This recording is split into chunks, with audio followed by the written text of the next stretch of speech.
Everybody can take their seats. We're going to get started here again.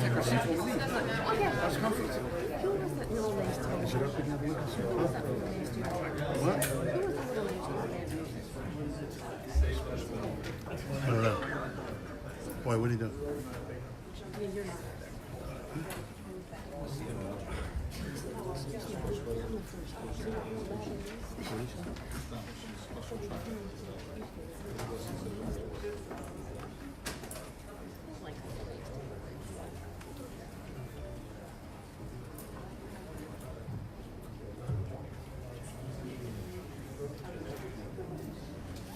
You think they'd mind if I start passing out my beer?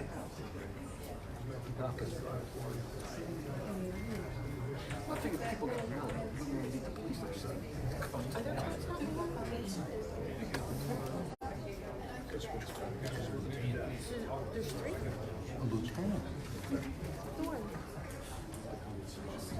No. What's she doing?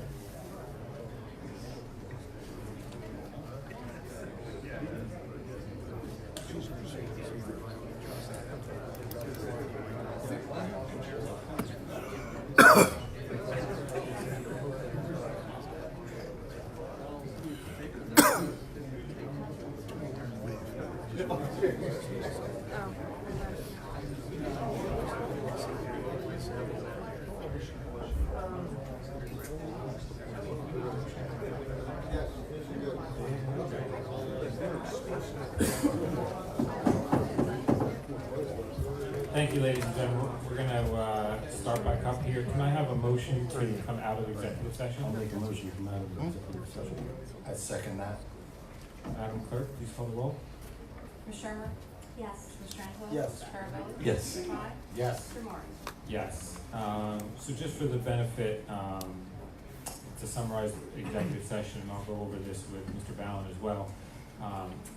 Mr. Ballin, when we were in there, we had the opportunity to talk about a medical condition you had over 20 years ago that led to some disciplinary issues, and every member of council had the opportunity to ask questions about that, and you had the opportunity to go into detail on what exactly happened and provide detail to council on those issues. And our understanding is, and I know we've talked even prior to today, that since that time, those medical issues have been controlled, and there have been no disciplinary issues or of any type since that time. Is that fair and accurate? That is, Mr. President. Okay.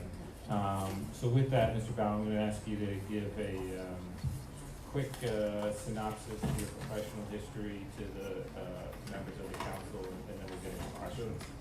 I went to law school at Rutgers Newark, graduated from there in 1976. 1977, I clerked for 2 judges in Elizabeth, New Jersey, one of whom, Milton Feller, was a well-recognized state government official, participated in the drafting of the New Jersey Constitution. He was an older gentleman, did all the prerogative work in Union County, which involves municipal work, and that's how I first got interested in doing municipal work. When I finished my clerkship, I came down to, I moved from Union County down to Cranberry, took a job with a law firm in Cranberry. We represented the governing body of Cranberry. We represented the sewer authority in Monroe. We also represented the sewer authority in East Brunswick, and we also did the planning board. I became the zoning board attorney in East Windsor. I held that position for 18 years. I also became the borough attorney in the borough of Jamesburg. I held that position for about 4 years, and the politics changed, and I then was back in Jamesburg in about 1994 or 5, I believe, and I've been the land use board attorney there since then. Had the opportunity to work in which is now Robbinsville, commencing in 1987. It was there until the government reorganized, the government was changed. The new format of government took place in 2006. I served as both the township attorney and the planning board attorney over that 18-year period. Also did all of the affordable housing work for them, and I did historic preservation planning for them as well. I've also worked in the township of Plainsboro. I've been the zoning board attorney there since 1992. Also represent the library board there, and I do special legal projects for them. I've also done work with some other municipalities where I've done some special municipal projects, mostly affiliated with land use law or preservation, including agricultural preservation. So I'm very happy and honored to be sitting here tonight. I hope you will approve me as your attorney. I am a resident of Hamilton. I've been a resident here for about 3.5 years now, and I've been the zoning, but I should have mentioned this earlier. I've been the zoning board attorney here for 9 years, so there's certain people in the audience tonight that we've become well acquainted with ourselves with for applications that have gone on over the years, and I'm very proud to have had the zoning board job. But I'm going to just put in a plug. The people on that board are very dedicated. The people, the residents of this town are very lucky because they donate a lot of time with no compensation, and it's been an honor and a privilege to represent them for 9 years and this community. So that's all I have to say. Thank you, Mike. Councilwoman Sherman, any questions? No. Mr. Bailey, thank you very much for the description you've given us. I know I've known you for a while, but I have no questions. Thank you. Thank you. Councilmember Yeah, Sherman? I don't have any questions. You're overqualified, and we appreciate having you. That's a tremendous resume, so I look forward to seeing you in this board. Mr. Bailey, obviously you have extensive governmental experience. You're appointed by the mayor, you serve at the pleasure of the mayor. How do you balance that consideration with your obligation to represent the entire township, including this council? So that's a good, interesting question.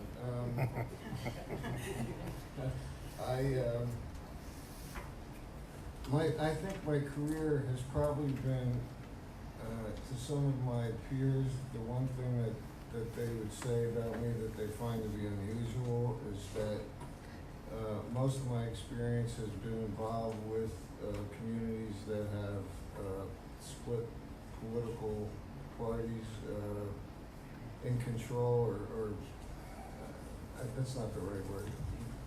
They never, I very seldom have served in a one-party community, and when I have, it's been for a short time. I have basically been an independent for almost my entire career. I won't say what party affiliation I was with briefly when I started my career because the mayor may withdraw my appointment. But what I believe in is that we're all here to serve the people. And I'm not just saying it, that's how I've lived. And that's what I believe, and so I will try to do the best job I can do for everybody. The council, the mayor, the administration, the public. I just like to see, I really do, I like to see fair and good government. I like to see people in attendance at meetings. But I also like to see civility and fairness and letting people express themselves. And I think my friends that have come to know me a little bit through the zoning board, and I say friends because most of the time they've represented objectors before the board. I would like to think that they think I'm a fair and balanced individual that they've seen function. I would hope that. And I hope the rest of the people in the audience will come to see me the same way. Thank you. So Mike, just a few questions. Sure. Prior to this, obviously you had your own private, law practice. Is that still, if not active, at least semi-active? It's semi-active, yes. Okay. Have you identified to date any conflicts that you may have in terms of existing clients and, now in your role as township attorney? No, actually, any of the clients that, well, obviously because I've been the zoning board attorney for the last 9 years, I haven't had any conflicts because of that. So anybody that might have approached me about doing anything in Hamilton, I got to pass on. I mean, I could do a real estate closing because doesn't involve the government, but other than that, I haven't had any conflicts because of the zoning board. I know, are you still a one-man shop right now? Is there anything, and I know you've only been in the seat about a month, is there anything with being a one-man shop in terms of extra time, or, I guess my question is, are you still actively looking to fill that second position in terms of the assistant town attorney? Oh, yes. Yeah, actually, yes, I was gonna report to the council. We did post a job, and, we got 5 resumes from young attorneys. Nobody, unfortunately, that's local. But we'd asked the, actually, what's his title? Economic development. The Economic Development Director, we posted the ads to reach out to 3 of the candidates to come in for interviews with myself and 2 ladies that Marty that does work in everything. the office who are very helpful. I'm very lucky I have them. Obviously, Except your economic land use development. experience is extensive. When you were township attorney for, well, I guess then it was Washington Township, now Robertsville, did you have to deal with, labor law and employment law and things like that you'll have to encounter in this job as well? Yes, I did. And in all 3 of my municipal, when I served as municipal attorneys, probably my least favorite thing is labor negotiations, especially with the police department. It's a good thing we have 2 of those coming up that are expiring at the end of this How year. about the fire department? All right, with that, this is a resolution, so we do have public comment. Is there any member of the public wishing to comment on Mr. Ballard's nomination? Yes, sir. My name is Bill Argus, live at 50 Hoover Avenue in Mercerville. As a precursor to my question, I've spent 30-some years as a talent acquisition consultant and executive recruiter to marketing, communications, and pharmaceutical industries. I've dealt with all size companies, from the Fortune 10 multinationals to very small mom-and-pop companies. Hiring the right people is critical. I don't care if you're running a bakery shop down the street or if you're the CEO of Bristol Myers Squibb. Hiring and retaining top people, good people, is their top priority. They'll be the first to admit that. Knowing the people, their background before they'd come on board, having discussed positives, negatives, is equally critical. I had not heard of this gentleman before, and that's just my ignorance, so I just went on the Google very quickly to find out who Michael is. And the one thing I have not heard yet tonight is the 2002 reprimand. We've talked about that in executive session. I'm sure you did. And so, that's why I addressed it with him at the start, just before he gave his professional experience. Will there be public discussion on that topic? We can't, we're not gonna talk about it anymore. It's an open public session. I think the view of this council is that we've heard enough on it, on that particular issue, but I can't stop you from giving your comments on it, sir. Well, I have little to add to that, simply because I'm dealing in the dark with unknowns. And that, I think the public has a right to know what that was all about in 2000. Granted, that is some time ago, and I'm not trying to, dig around and find skeletons in the closet. That's not my purpose. I'm just trying to get out. Was the reprimand, as an attorney, being reprimanded by the bar, I believe I read, is not something that should be easily swept under the rug. And I'm not trying to make your life any more difficult, sir. Just trying to, for the greater good, find out what's there. So we can't come back in 6 months and say, oh, geez, why didn't we know this? And we've got egg on our face. Well, without getting into the specifics of what it was about, I will say that there was no allegations of any money misappropriations or anything like that. I will tell you that all three of the municipalities that I was working on at the time that it happened, the process actually started in 1999. I had to deal with that for 3 years. That's when it finally was disposed of. At which time I had to demonstrate to the Bar Association that I was fit, and I never lost my license. I never had to stop practicing.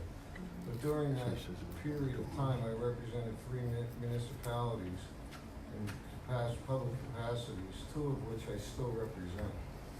That's 21 years after this all started, I'm still representing them. The other one I represented until the government changed and they brought in a whole new set of consultants. That was in 2005. That's all I would like to say about it. Well, the reason I stood None up, of it had anything to do with any of my municipal government positions. and the only reason I stood up tonight and brought this to light was because I had placed 2 attorneys, staff attorneys, one a chief legal officer and another staff person in my course of my career. And the background checking, digging, what have you, was probably more than any other candidate, if you will, other than other C-level positions that I was involved in. So that's the reason why I'm standing here saying, what is that? It's a question mark. At least it's on the record that someone brought this up. Thank you. Thank you. 8.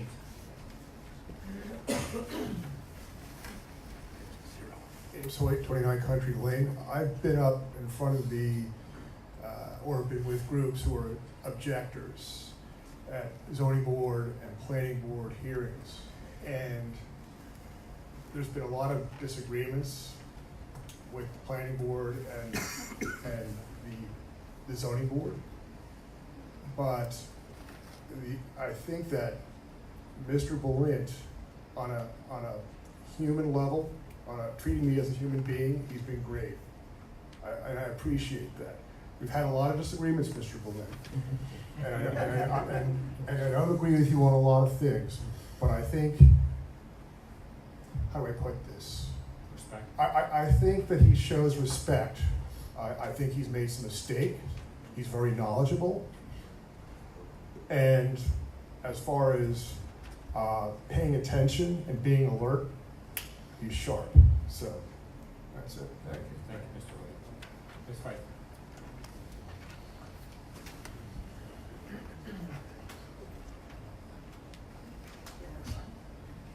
Carrie from Hamilton. I just want to say that I don't know anybody in this room, and what I say may not be liked by a lot of people, but I just don't know anybody in this room that is the same person they were 20 years ago or 20 years before then. And I don't know anybody, not just in this room, but anybody ever that has never made a mistake. It's not the making of this mistake, it's what we do with that builds our character. Thank you. Thank you very much. Mr. Van Wagner.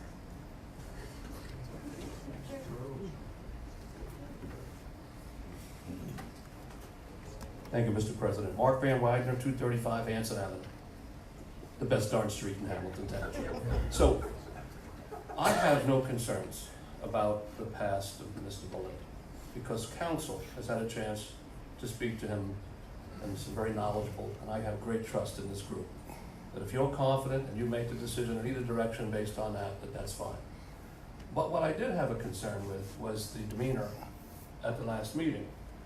And it's a big difference between being an attorney representing the township for a board who's essentially the appointees of the mayor, versus the 5 council members who are elected directly by the citizens, and to make sure that the wonderful, delightful transparency and openness and at times broken egg process that we utilize here isn't constrained by I'll say, an excessive degree of sense of litigation avoidance. So my concern was based on the last meeting that there did seem to be a bit, from Michael, and again, my first meeting that I had ever seen you participating in, where you seem to be overriding the attempts by some of the council members to speak freely. And I'm sure it was based upon good legal guidance, but I don't want to see our council meeting altered in some way, and then we lose this wonderful back and forth that we've been able to have. And the one part of Hamilton Township that, in my opinion right now, works so openly and so transparently and so closely with the residents and their concerns. So that's all, and I just hope that you'll give that some thought. And Michael, if you are the choice, and I wish you well if that goes that way, I hope that you'll consider what I'm saying as well. Thank you. Thank you, sir. Ms. Shine.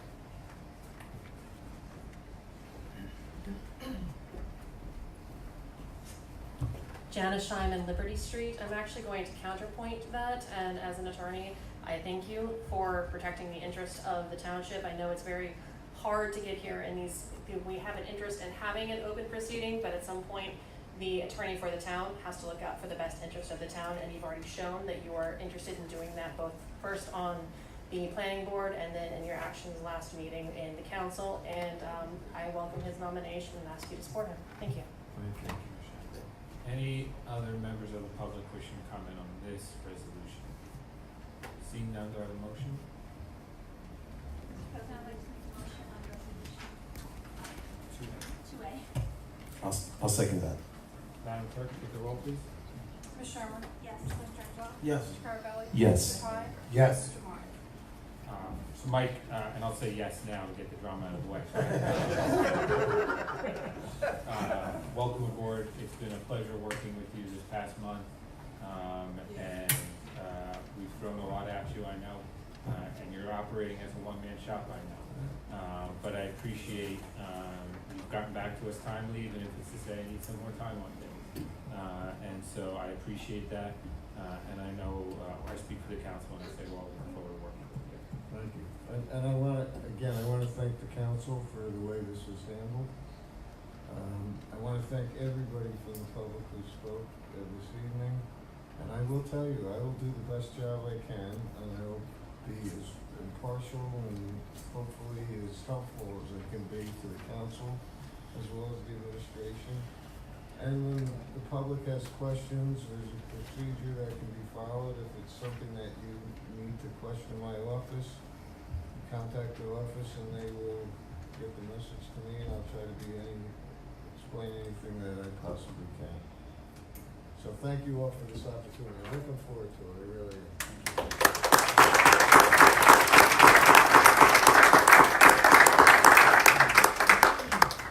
Madam Clerk, moving back to communications. Okay, we have two tag-based solicitations, one for the Sunbury Stingers 5th grade committee and for the Robbinsville Hamilton Rotary Club. They're both doing solicitations and very specified and approved business locations for the months of August, September, October, February, and March of 2019. Do I have a motion?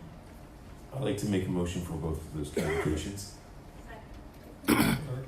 Ms. Shermer? Yes. Mr. Angelo? Yes. Mr. Carabelli? Yes. Mr. Hyde? Yes. Mr. Martin? Yes. Passes 5-0. Moving on to 2B. 2B is a resolution approving ratification of Hamilton Auto Group for a used automobile dealer license. This is a public hearing. Council President, we will make Oh, note okay. to you that we did receive Councilman Mastrangelo and I had talked, and we received a request from the Hamilton Municipal Alliance to move the stigma-free proclamation onto the next council meeting. So if you have an old agenda, you may see that there, and that's why that's moved as well. I'm sorry, you may have been saying something else. But for people on old agendas. there was an individual that had provided information relative to existing vehicles that have been parked there for quite a while. While it does not speak to the applicant, which is the actual topic of the resolution, it has been noted that Mr. Cosman will be going out and speaking with the current owner about the removal of those vehicles. but no other comments have been received to be indicated here. Okay, so this is on resolution 2B, and you read the title already, correct? Correct. Okay, so, what this is, and we'll open it up to council first with any questions. If the applicant is here, we'll ask them to come up as well. This is for a secondhand automobile dealer license, for 1634 Nottingham Way, with business hours between, no earlier than 7 AM and no later than 10 PM. Is the applicant here? Come on up, sir. Sir, ma'am. You could just state your name for the record, please. Okay. Are there any questions from council regarding this resolution? This is the car lot in front of the Walmart. Yes, Yes.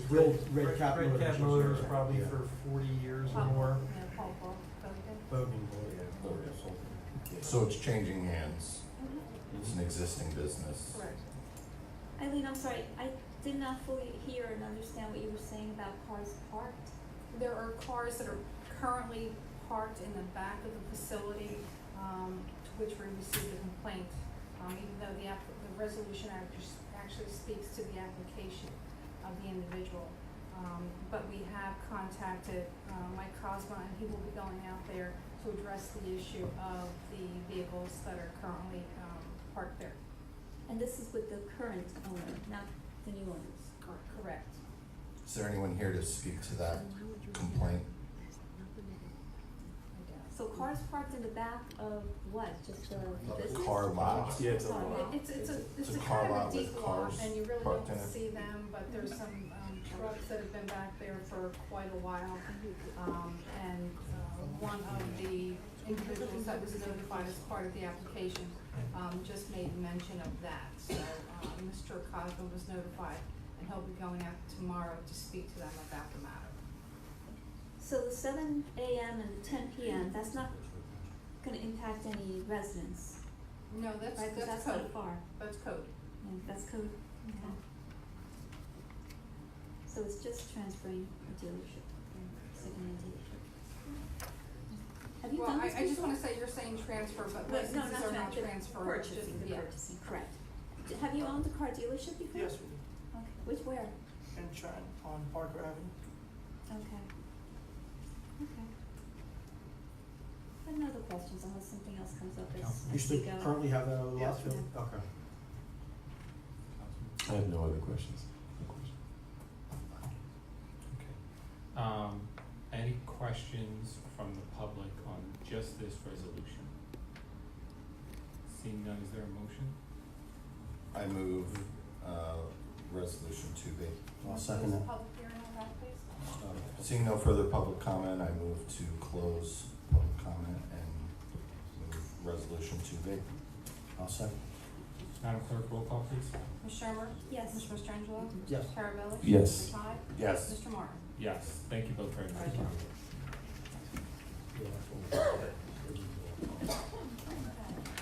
Moving on to consent agenda, we have items 3A through 3Q for your consideration. Councilwoman Sherman, any questions on consent? Just a couple. 3B regarding the health insurance, Horizon. The total contract is 0, so it's just basically renewal, correct, for the Yeah, next? they just administer it because it's just Medicare Part D for retired employees.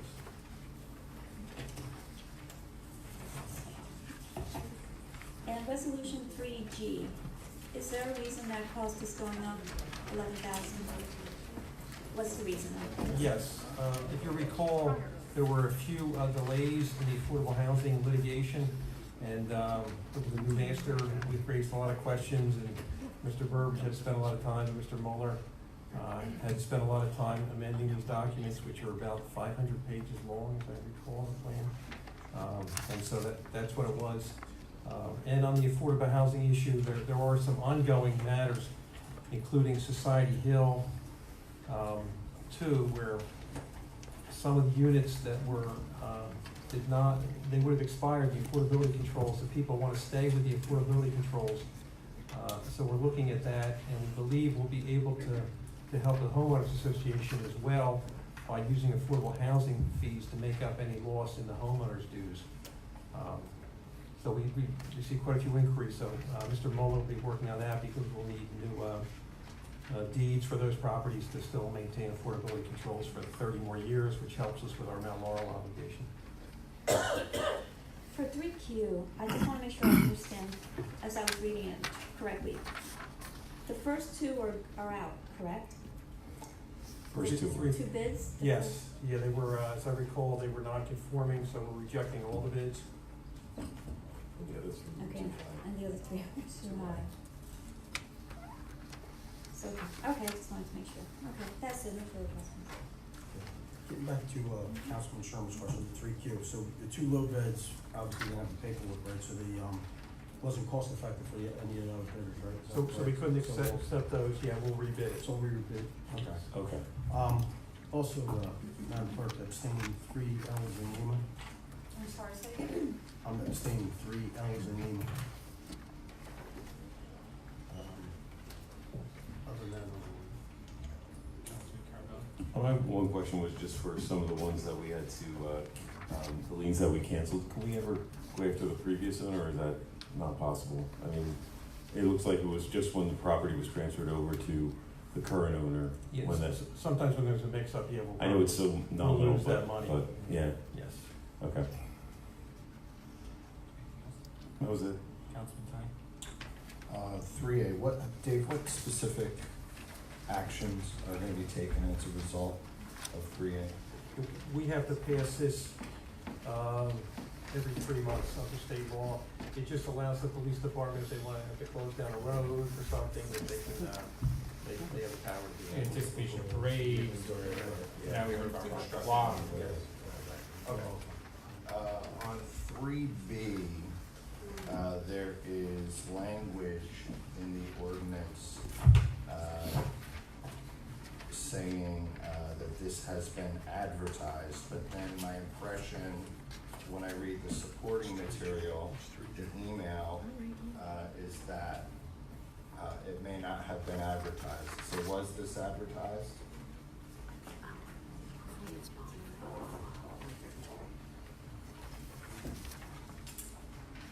And if not, then Mr. Ballant, is there a need to advertise this because there's no cost to the township? one second. You probably only need to advertise things over the threshold around, right, in terms of an RFP. Yeah, that's exactly right, yeah. There's not any money allocation. And it's also a renewal Right. on this one, so Um, the notice of the action gets published after the fact. After it's awarded, we have to publish by law the award of the contract for $0. Was there Is that what a, you're- okay. Is that what you're looking at, Rick, at the, Yeah, that and, this was, this contract renewal, is pursuant to a competitive process. So was there a bidding process for this? At the initial time, there would have been, and this is a renewal, let me check here. Is there any potential cost savings to our retirees, by making it a competitive bidding process? No, because this is just administration of, Part D Medicare, so it's really for Medicare, for retired employees. Okay. Let me just try to anticipate some questions. 3G, the affordable housing, Mr. Kenny had sent us, he had sent us the hourly billing from Mr. Mueller today, which covered December, which was a significant amount of work, that he had done just in December. Yeah, I think there were at least 2 court hearings that month, and a lot of things, a lot of moving parts at that time. Yeah, Just to clarify that too, we had when I got appointed as acting attorney, I was brought up to speed with the fact that we had a date last week where we had to make certain submissions to the master that's handling our affordable housing program by that date. And so a number of people were putting pieces together that we needed to get to them. I was involved with it to a degree, ironically, involving a property that we're probably gonna redevelop in conjunction with Habitat for Humanity. That's part of our affordable housing plan. So I worked with the planner, Mr. Popper. We prepared a component for that submission that dealt with the status of that and what we projected the timeframe would be. So most of the work that was done in December and January was because of the master submission deadline that had been set by the court. Thank you, sir. Any members of the public wishing to comment only on the consent agenda this time? Good evening, Cynthia Simon, South Clinton Avenue. So the first one actually does go to what we were just talking about. I know that we approved $55,000 for 2018. We increased $8,000 on December 4th and now another $11,000. What does that bring our total expenditure for 18 to? 74. And you, Maybe I missed what, 55? 55, 11, Oh, you're 66, 74. yeah. we just added 19,000 in the last couple of meetings. Yes.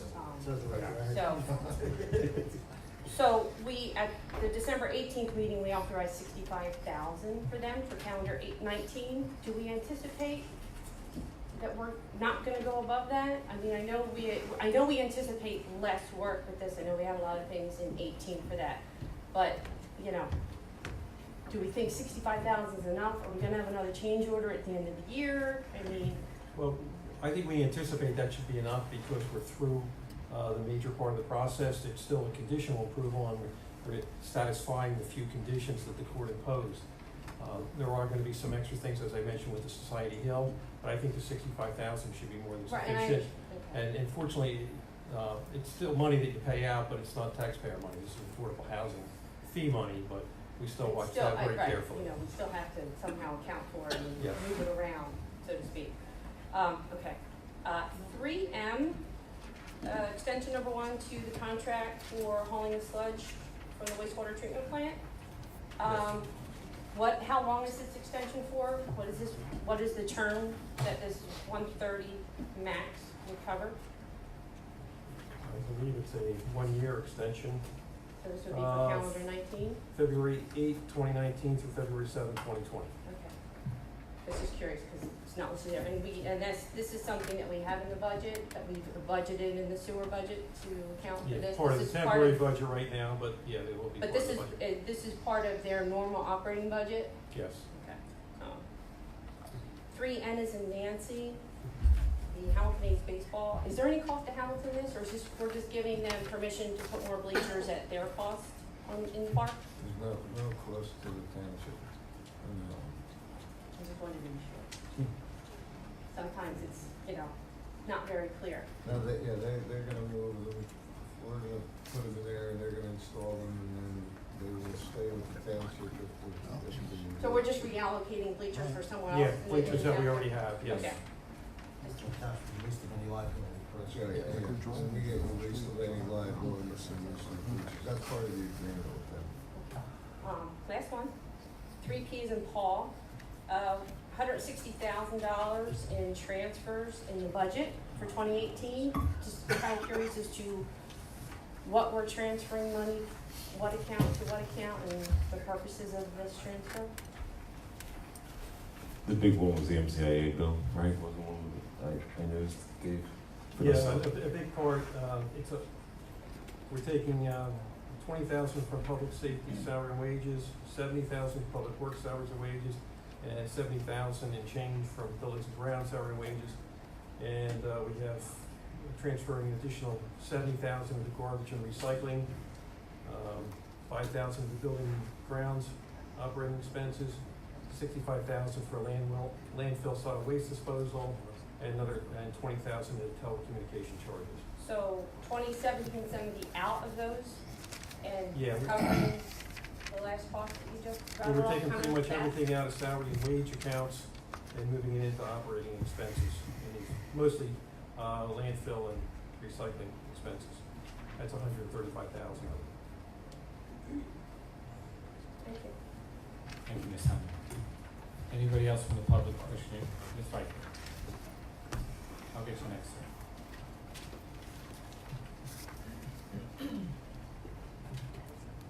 I just have a question because I don't, Terry, right in front. oh, Terry from Hamilton, yes, I'm sorry.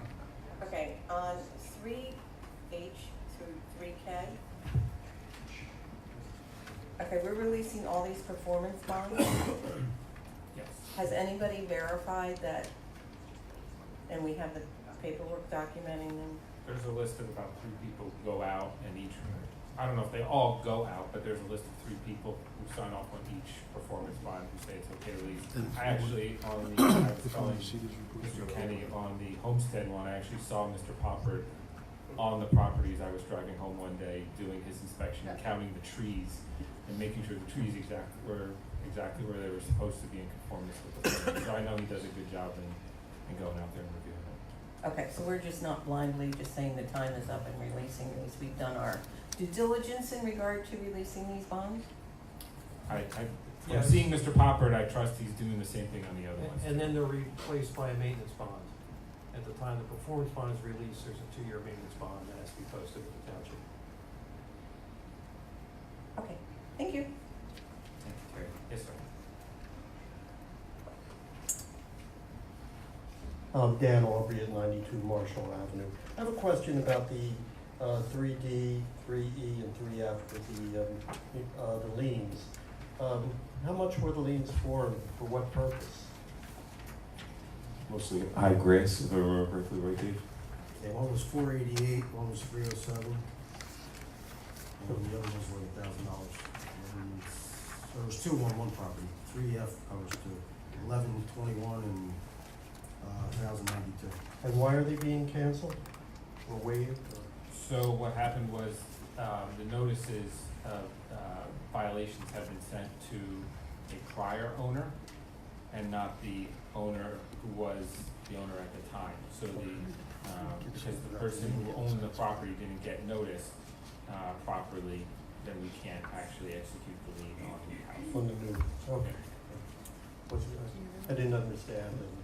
Yeah. And there's a lot of violations that go on, and I hate to see people who make this rule happily not pay.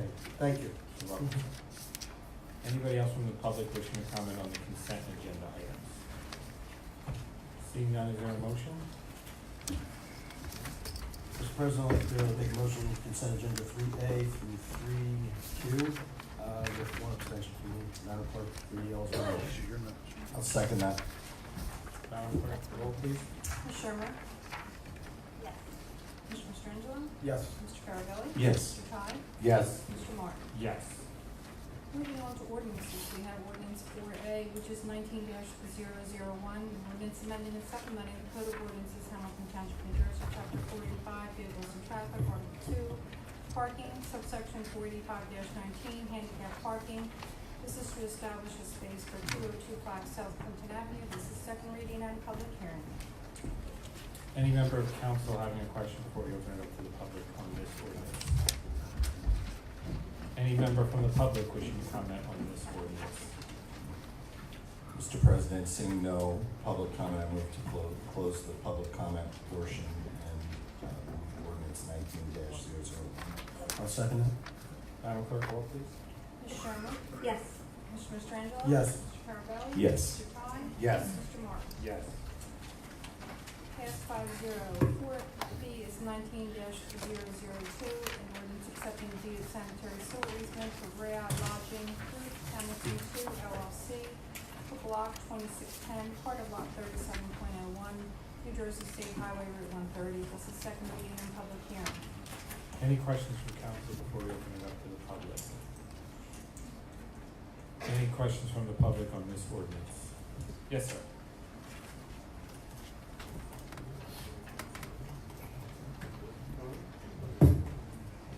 Hi, Ed Pfeiffer, 4 Halley Drive, Hamilton Township. And I'm also here as a representative of North Crossix Friends of Open Space. Can you, excuse me a second here. So can you explain the ordinance 19002? What is it about? The accepting a deed of sanitary easement from Brian Lodge Group 2 LLC. And so if you could explain and describe that to me, please. Mike, I think you'd be the best one to. Mike knows about this. I'm trying to find the condition in the resolution. Mr. Pfeiffer, this was a sanitary sewer easement that was required in order to construct I'm trying to give the Marriott Courtyard by Marriott Hotel that is being built on, has been built on Route 130. And what they needed to do was to provide the township with an easement to transport that to one of the pumping stations located along Route 130. And I believe that there's a plan which I'm not sure. It shows the location of the easement. But that's what the purpose is. Okay. It's along the frontage of the property. Okay, along the frontage and it's restricted to the frontage of the property? Correct, it's along Route 130. And is there any way that might somehow advance an agenda to possibly have a project in the Rural Resource Conservation Zone as a stub or some kind of an easy connection into sewer extension into the RRC zone? Just a question for the board, for the council in general. Yeah, honestly, I'm looking at this exhibit, Mr. Pfeiffer, and it would be a considerable distance to the conservation zone as I see it based on the lot lines of the plan. Okay. I think typically that they would have to install the sewer line to give us the easement, so they can't put anything on top of it. So at some point in the future, if the township has to repair the line 30 years from now, there's an easement there that they can't put. No, I think he's worried about connecting. Yeah, I'm worrying about any possible stub connection or whatever. But it's Yeah. literally right on the highway front. Okay, but it is on the side of the road, it is on the, I don't know if it's the west side or the north side or whatever, the side of the road where the RRC zone is, right? The east. The eastern Yeah, side, to the yeah, east of of that the road. Okay, and in studying that, I think it was also mentioned, from what we could find out, that it was also in furtherance of application 1802-006. Do any of the council members know anything about that application? Could you shed some light on that for me? Can you be more specific with the What's serial the number? name? We have the order in front of us. We have the order, the resolution from the zoning board, 18-02. Yeah, that's the resolution for the Marriott Courtyard. Oh, that's the resolution for the Marriott Yeah, Courtyard? Okay, it's fine. It's taking the upland from that. Okay. And if I may I also address the council and ask you to explain and describe to us Resolution 2C, which was pulled from the agenda earlier this evening. I'd like to know more about that, please. Oh, that was the water quality. Yeah, that was the consenting to the proposed Mercer County Water Quality Management Plan amendment. We received a request from an environmental firm, a request for consent to the RADBAN amendment for that property. Okay. In the back there, neither the administration nor the council seemed to incline to want to consent to it, and so it was. But then I received a phone call. I reached out to the environmental consultant, told him if he wanted to come tonight, feel free to, but I didn't think. To be honest with you, I said I'm not optimistic that anybody's going to approve this. Mm-hmm. And then I received a call from an attorney representing the developer, saying that they're not coming. They're going to try to proceed without it. So. Okay, and as you probably guessed, that's one of the main reasons why I'm here tonight. Sure, because of that land in the back. Because of the RRC zone, and we really Yes. don't want, we don't want to see sewer extension into the RRC zone. And currently it's not or permitted. even something like spot zoning, which is supposed to be illegal, and things like that. It's the concerns of North Crossix Friends of Open Space to protect and preserve that area that's and which is protected by ordinance, and also is mentioned as an important resource in the master plan. So, anyway, that's one of the reasons why I'm here tonight. Finally, Sir, we is hit my your, time up? you can come back, if there's nobody else who wants to do. Okay. We will allow another Okay. 3 minute, I just wanted to ask about the flat screen TVs, if I might, at some point in time, can I come back up? You can come back up during public hearing. Okay. We're just on the ordinance right Okay, now. thanks. Thank you, sir. Is there any other public comment on this particular ordinance? Yes, sir.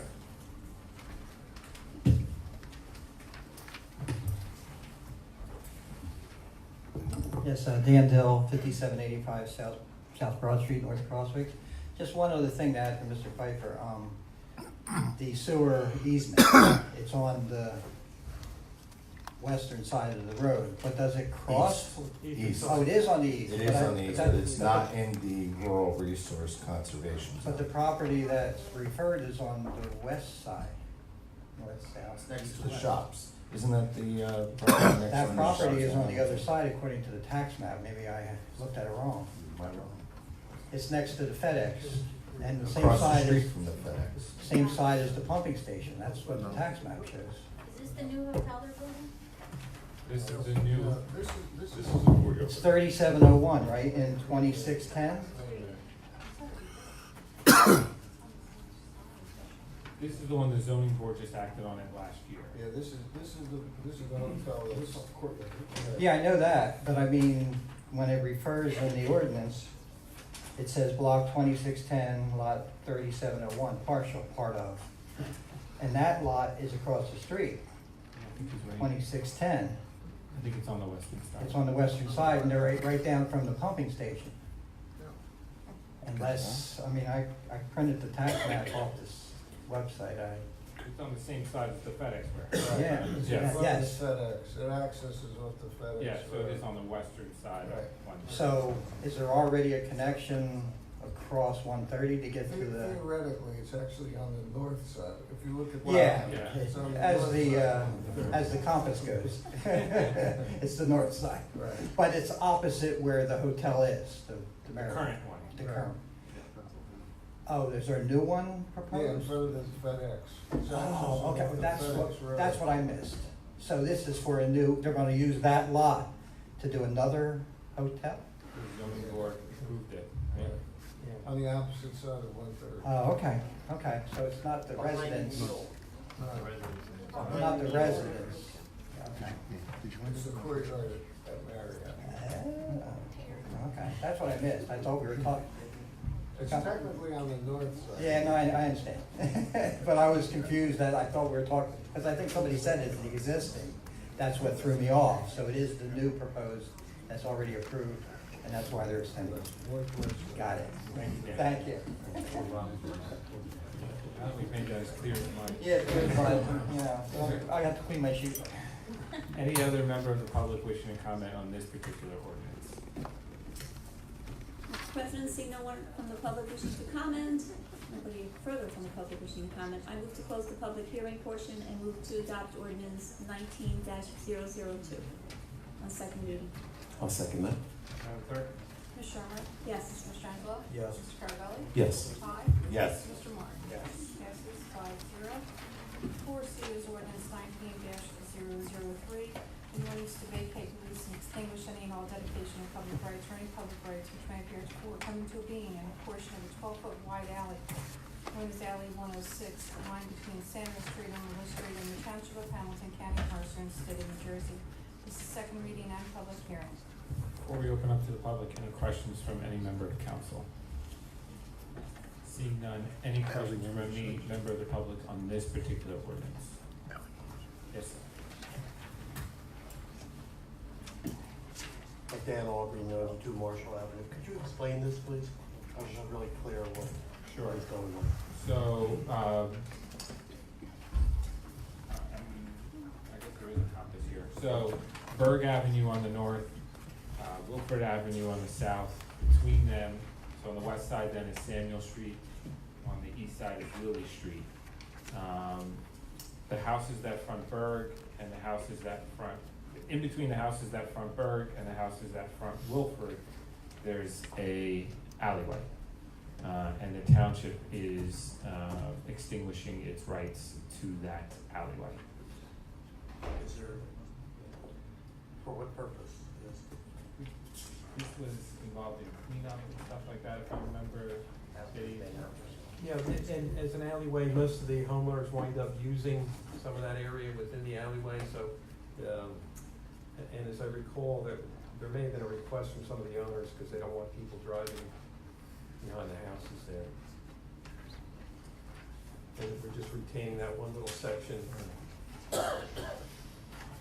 So when the alley is abandoned, by operation of law, half of the property, if you drew a line down the middle of the alley, half of the property will be considered part of the lot fronting on Berg, and half of the alley property will be considered, part of the properties fronting on Wilford.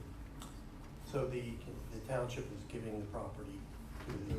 Yeah, and they're also, so then the township is also relinquishing any responsibility for that area. All right, thank you. Thank you. Any other member of the public wishing to comment on this ordinance? Mr. President, seeing no further comment on this public comment portion, I look to move ordinance number 19, close the public comment portion and move 19-003. Second. Madam Clerk? Ms. Shermer? Yes. Mr. Strangelo? Yes. Mr. Carabelli? Yes. Mr. Ty? Yes. Mr. Moore? Yes. Passes 5-0. 4D is ordinance 19-004, an ordinance amending and supplementing the code of ordinances Hamilton Township, New Jersey, Chapter 228, Fire Prevention, Article 2, Enforcement of Uniform Fire Code, subsection 228-6, Designation of Enforcing Agencies. This is first reading and introduction. Mr. President, I'd like to move ordinance 19-004 on first reading. I'll second that. Madam Clerk? Ms. Shermer? Yes. Mr. Angelo? Yes. Mr. Carabelli? Yes. Mr. Ty? Yes. Mr. Moore? Yes. Passes 5-0. 4E is ordinance 19-005, an ordinance amending and supplementing the code of ordinances Hamilton Township, New Jersey, Chapter 215 fees, subsection 215-6, Department of Health, Recreation, Senior, and Veteran Services. This is first reading and introduction. So this ordinance, we're gonna be installing pickleball, we might have already installed them, pickleball courts at Veterans Park and at other parks throughout the town. What this ordinance will do is, if you wanna use the ones in Veterans Park, it establishes fees if you need to rent them for a tournament or something like that as well. Mr. President, I move ordinance -19-005 on first reading. Second. I think we had a second, so Madam Second. Clerk, roll call. Ms. Shermer? Yes to introduce. Mr. Strangelo? Yes. Mr. Carabelli? Yes. Mr. Ty? Yes. Mr. Martin? Yes. Passes 5-0. 4F is ordinance 19-006, an ordinance amending and supplementing the Land Development Code, Hamilton Township, New Jersey, Chapter 550, Land Development, Article 2, Zoning Districts, max subsection 550-42, zoning map. This is first reading and introduction.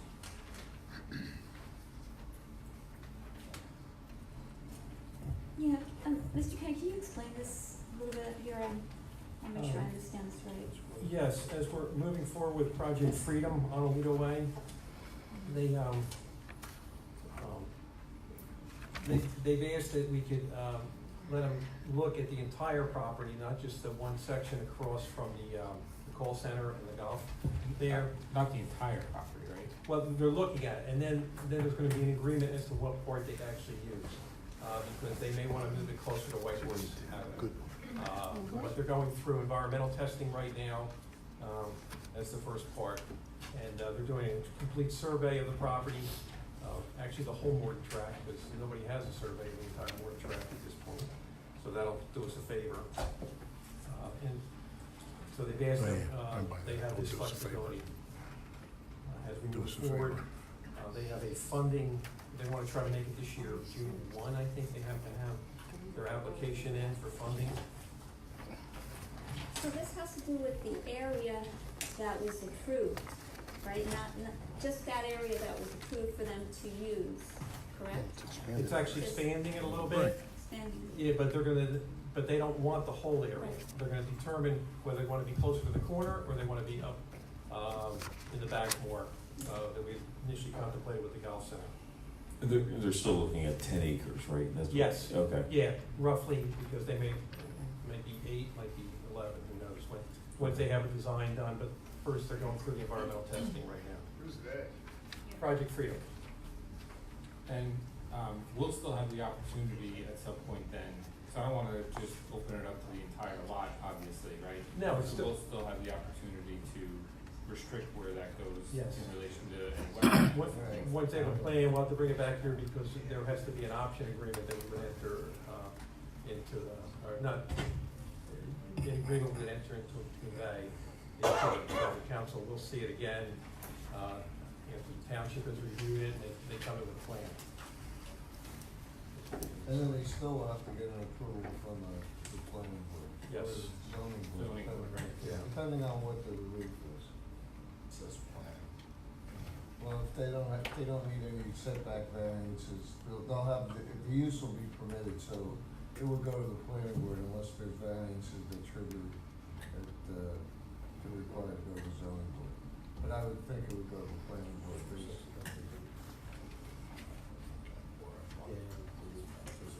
You know, when you read this proposed ordinance, it is so hard to read because all it is, literally, is north 89 degrees, 0.1105 west, distance of 5.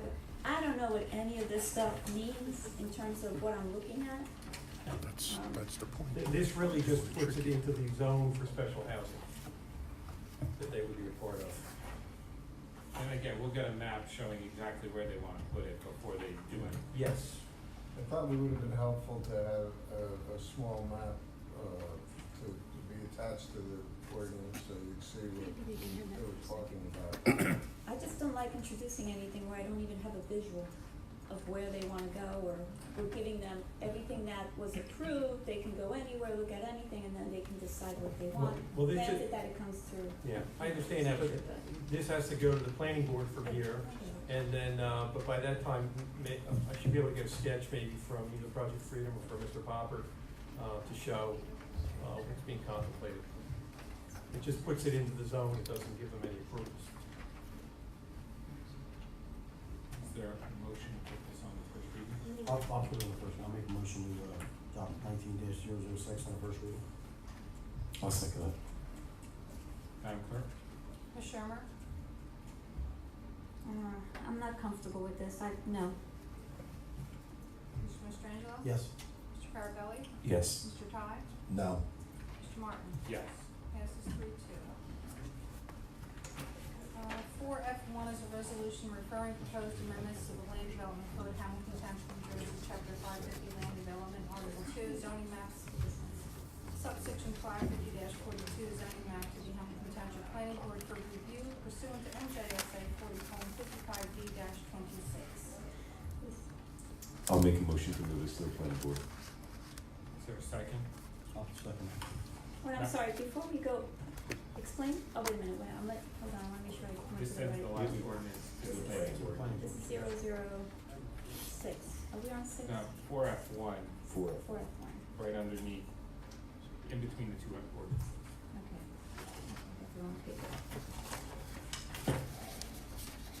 So this is a resolution to send the last ordinance to the planning board. It's been moved and seconded. Ms. Shermer? Because they can find it. Send it to the planning board. See, I just wanna make sure I understand this one correctly.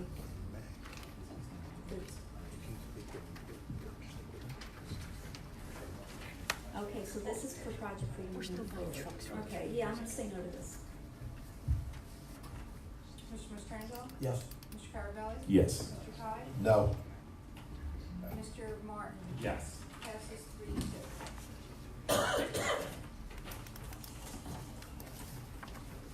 4G is 19-007, an ordinance amending and supplementing the Land Development Code, Hamilton Township, New Jersey, Chapter 550, Land Development, Article 7. I'm sorry, that's Article 8, fees, guarantees, and inspections, off-track improvements, subsection 550-256, off-track improvements, This is first reading and introduction.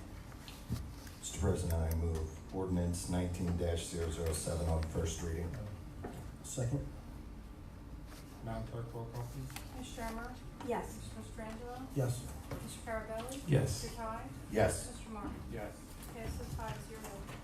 4G1 is a resolution referring proposed amendments to the Land Development Code, Hamilton Township, New Jersey, Chapter 550, Land Development, Article 8, fees, guarantees, and inspections, off-track improvements, subsection 550-256, off-track improvements to the Hamilton Township Planning Board for review pursuant to NJSA 40:55D-26. Mr. President, I'll move 4G1 on first reading. I'll second that. Madam Clerk, roll call please. Ms. Shermer? Yes. Mr. Mastrangelo? Yes. Mr. Carabelli? Yes. Mr. Ty? Yes. Mr. Martin? Yes. 4H is ordinance 19-008, an ordinance amending and supplementing the Code of Ordinances, Hamilton Township, New Jersey, Chapter 485, Vehicles and Traffic, Article 2, Parking, subsection 45-19, Handicap Parking. This is to repeal a space established at 109 Fitz Randolph Avenue by ordinance number 16-002. This is first reading and introduction. Mr. President, I move on to first reading ordinance 19-008. I'd like to second. Madam Clerk, roll call please.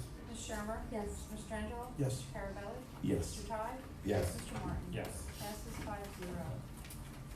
4I is ordinance 19-009, an ordinance amending and supplementing the Code of Ordinances, Hamilton Township, New Jersey, Chapter 340, Parks and Playgrounds, Article 1, Rules and Regulations, subsection 340-1, Prohibited Activities. This is first reading and introduction. Mr. President, I'd like to move on first reading ordinance 19-009. Second. Madam Clerk, roll call please. Ms. Shermer? Yes. Mr. Mastrangelo? Yes. Mr. Carabelli? Yes. Mr. Ty? Yes. Mr. Martin? Yes. Passes 5-0. Okay, we're going to move to public comment now. What do we do with the sheet?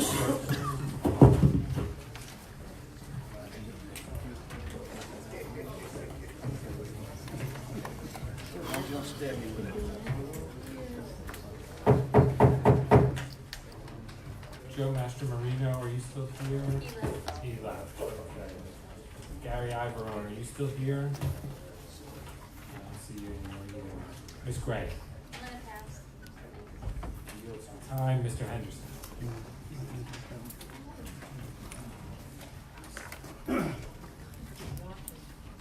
David Henderson, Hamilton Township.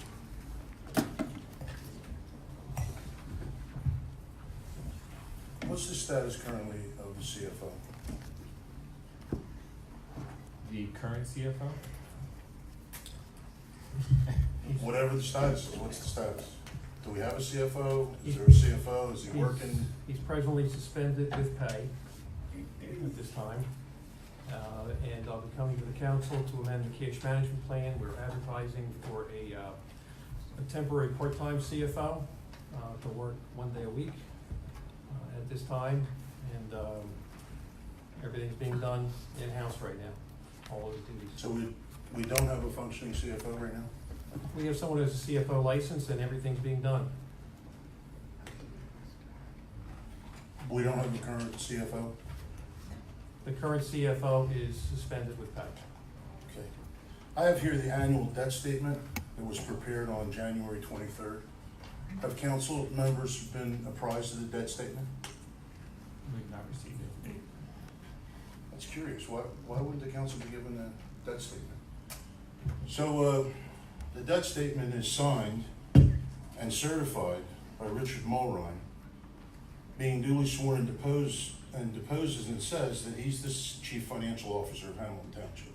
Mr. Henderson, did you get that through an Oprah? I did. Councilwoman Shermer, did you request that document? No, Is that one of the documents? No, I requested the general ledger. I submitted a immediate Oprah request yesterday, and it was furnished to me immediately. Can I get an explanation of why Rich Mulrine is signing and swearing that he's the CFO of Hamilton Township? Yes. We spoke to Division of Local Government Services since the debt statement was due on Friday. He was authorized by local government to sign it and submit it. Do you have that in because he writing? prepared it. Do you have that in writing? I'm not certain if I have an email on that or not, but. You're not certain? I don't recall. You don't recall? You're not certain? If I have an email, I may Well, have. I'd like to approach, I'll give this document, maybe it will be helpful for the council to see it. So this was due Friday, Mr. Cannon? Thursday or Friday was due, yes. So why don't we have it? I'll be happy to get it to you. I just got it today. That wasn't the question, why don't they have it? Because I just got it today. I didn't give it to them yet. I got it yesterday. Well, good for you. You could have given it to them. I just did, but it's not my responsibility, It's a you're the public business document. administrator. It's not my responsibility to give every document over, but. it's not a I problem understand that, to but get something as the debt statement seems kind of important, that the council should see that as soon as possible. Would it surprise the council if I said that in the last 6 years, Hamilton Township's debt has increased 25%? Is that alarming to anybody? Yeah, it is. That's why last year we cut a significant amount off the debt the mayor was proposing in our budget from last year. We hear the administration talk about holding taxes down. There was a statement made in the paper just last week that Hamilton Township has the lowest taxes in Mercer County, or some of the lowest taxes in Mercer County. And when you look at that on face value, that's correct, but the hidden lie is that we're putting everything on a credit card, that we're borrowing money. A few weeks ago, I pointed out that there's $9.7 million in our capital account that we borrowed. It's sitting there, we're paying interest on it. And items are being paid out of that capital account that shouldn't come out of that capital account, that are operating expenses. So we're kicking the can down the road. Seems like there's gonna be a catastrophe at the end of this year when all those debts come due. So the face value is we're holding taxes down, but in the meantime, we're borrowing money at 3.8% on 10 years. That's a capital account, and we're spending it on operating expenses. I have a copy of the first page of the debt statement that was issued in January of 2013, which you can compare it to that debt statement, and it'll indicate that we have about a 25% increase in 6 years.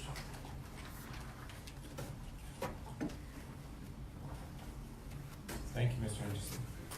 Thank you, Mr. President. Ed Pfeiffer?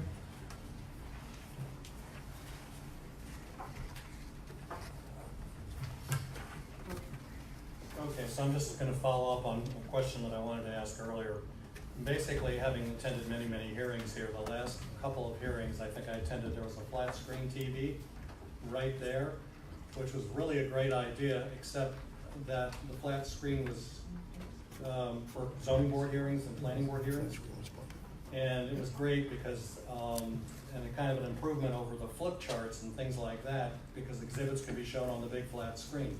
The only problem with that was there was only one flat screen TV, and it was angled so that the board, which they should see, or which is important that they should see this, the exhibits, the site plans, etc., it was angled towards the board members. Public couldn't see a thing. Absolutely nothing. We saw if we were on this side of the aisle, all you could see was the back of the flat screen TV. It would be really helpful, since it's a public hearing and it's supposed to be, the public's supposed to be involved, if they could follow along and look at the exhibits as well as the board members. And it would be great if there were a second flat screen TV on the other side. Of course, there isn't a flat screen TV up there now, so I'm wondering what happened, with the whole idea of the project. Can anybody shed some light on that? I think the other flat screen was on a rolling device. Yeah, I think it's in the council conference room, because I had a meeting in there and somebody did use it for me, and Okay. we did. But nonetheless, there's only one flat screen TV, and only the board members can see the exhibits, the site plans, and all pertinent evidence that, we come to a meeting to participate, but, if we're flying blind, how effective is the whole process, and how public is the process? Well, I believe there's still a flip chart. So they have the flat screen facing the dais, and then there's a flip chart. There wasn't a flip chart out there. There was just a flat screen TV. So I'm thinking if you can sprinkle one flat screen TV you know, and the objectors were upset, and the people supporting the application were upset as well, because you can't participate. So if you can spring for one flat screen TV, how about another one on the other side so the public can see, you So know? at the last planning board meeting, there was a flip chart over on the other side of the room facing. Okay, well, the one that I was at, there wasn't, but, yeah, I mean, you know, that's okay, I guess. I mean, the flip chart is better than, you know, it's absolutely better than nothing, but, it would be really nice if, you know, Still hard to the read. marvels of modern technology were, you know, available to the public too. Okay. I think that's an excellent point, and we should have our IT department look into how they can possibly arrange this room or something in this room to make it accessible for people that do come in to be able to see what's posted. Because even on the planning board, you know, when I was on the board, no one can see. If you're sitting over there, you can't see what's over Right, here. right. And quite honestly, the taxpayers have a right to see everything that's being put up. Yeah, that's what I think. So, Dave, is there any way we can have the IT department look into see what can be done here to make that doable? I'll speak to them to see if we can do something there, especially for the zoning planning For board. zoning and planning. Yeah, well, thank you very much. That's all I had to add, really. Thank you, Mr. Pfeiffer. Yeah, and talk with, Mr. Williams too. I don't know how much the TVs cost, but probably get rid of the big one and maybe put a more functioning one above Councilman Sherper's head. Thanks, Senator Paul. Dan Dill?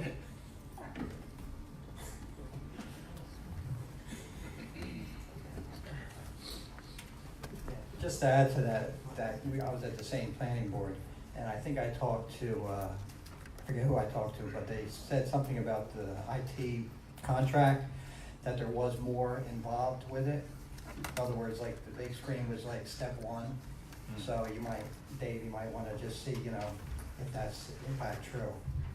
So, my question was like administrative, when you go onto the website for the council and they have ordinances, I saw it was the only three that were on for 2019 were the three with a second reading. Is there any way to get the ones that for first reading on there, or is that the policy that it doesn't go on until it goes to second reading? That's what we put on the website are the first readings.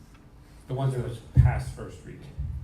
Oh, you mean when they become? The ones that are coming up You'll at find that them in pe- the code of ordinances. So there's another, That maybe you'll see, new laws. okay, No, is I that, think he's talking about tonight that are on first reading. which Right. Those are, That gets put on the agenda and also have them up by Friday on the website, the actual ordinance itself. the actual ordinance itself. cause I looked Both first and today, second reading. I looked today and it was, Second reading It goes to the new ordinance. So So what we the- do tonight will be up by the end of the week on our website. Wait, I think we're still talking tomato. yeah, I Alright, think, So I'm he's talking talking about about Before we take action on on an the ordinance. first reading. Yes, so what he's asking is before we take action on, any action on an ordinance, whether that's anywhere available on the website. Not till the Okay, council takes. so I was right, it's not available. No, cause it's, would been good to know to read, cause, you know, obviously what you put on the, agenda is kind of like a one sentence. Ms. Shermer was a little confused with what was on there, and I read a couple of them, it was like, you had no idea what it was for. So it would've been nice to kind of see the ordinance going in for the first reading too, just a suggestion. Thanks. Cynthia Simon.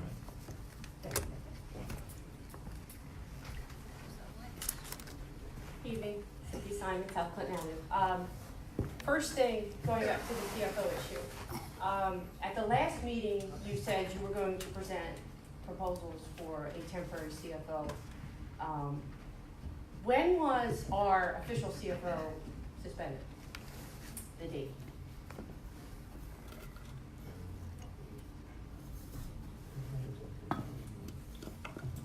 So it's been a month. About January 4, I guess, yeah. So it's been a month. So in that month, we keep talking about, one, we don't have a CFO. There's issues with that. I'm hoping by the next council meeting, council will see the checks that were written. That was something that was requested in the last council meeting. There we go. We got it. Great, that's good to know. Public should know that because that was a point of interest. So we've had no CFO for a month and we're still talking about advertising or looking for an interim CFO. How much longer is that gonna take? We're putting ourselves at risk here by not having a certified CFO. I understand Mr. Mulroy may certainly have the certifications, but he is not our CFO. He's not authorized to be our CFO. So, I had one He is the individual who was brother-in-law. interested in doing it. The council asked that I get other proposals as well. well, that And would that's be what we're helpful, doing. more than one would. Yeah, and that's what we're doing, but I reached out to one who was the CFO here at one time, under the Gilmore administration, so I reached out to him. So how do we plan to advertise for this? How does that work? Do you have to go through GCA? Who does that? That'd be the League of Municipalities League generally. of Municipalities. So can we get that done, like, sooner rather than later? Absolutely, I wanna have the Well, can it be on proposal the prior to the next council meeting, meeting? so we can amend the, cash management plan and have it designated. That's what the Have state it is. designate named That's at the what- next council meeting? Yes, that's what the So- state asked us to do. So we hope that in the designated. next 2 weeks, we'll have a CFO meeting, Yes. an interim CFO. Wait a minute, I'm confused, Dana, I don't mean to take your That's time. okay, because I was We slightly can- confused too. I thought we you were talking about Remember, filling. you're taking her time though. Yeah, you know what, if you wanna continue, and then I can bring this up. Well, my next question is actually goes back to the money that we authorized to broadcast these meetings back in 2018 sometime. We haven't done that yet. We're still relying on private citizens live streaming these meetings so that everyone can be informed and see these. Can we get an answer on to how much longer that's gonna take as well? And please don't tell me we're gonna look into that, because that answer just doesn't work.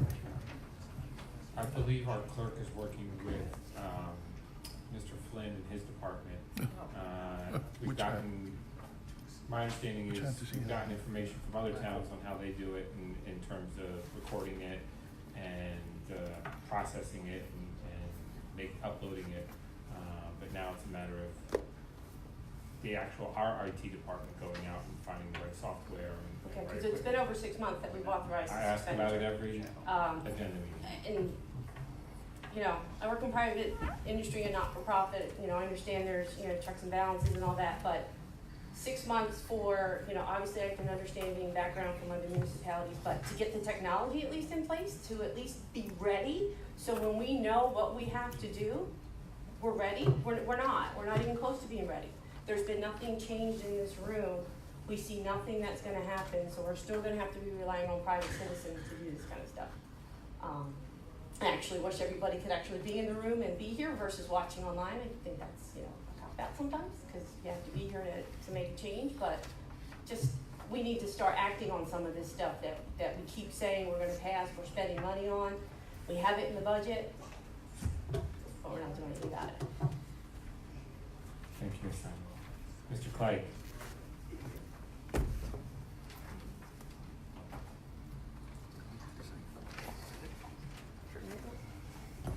Steve Clay, Wolfpack Road. At the last council meeting, I had asked why we did not have after-hours animal control, and we had dogs covered in blood tied up to street signs with no response. The answer I got was two answers.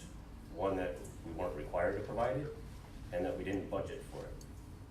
So I double-checked. The state does issue guidance on this. We are required to provide that 24/7 for stray animals and injured animals, of course. The example I gave would have been covered by that. I also looked at the budget for 2018, and the same as it's been for the last several years, we budgeted for 2 on-call ACO responders part-time. We also, as of last year, increased the amount of overtime in the budget from $20,000 to $40,000. So we're required to provide after-hours coverage. We budgeted for after-hours coverage. All of that money was spent, so we've paid for after-hours coverage, but we're not getting after-hours coverage. So what's gonna be done to correct that?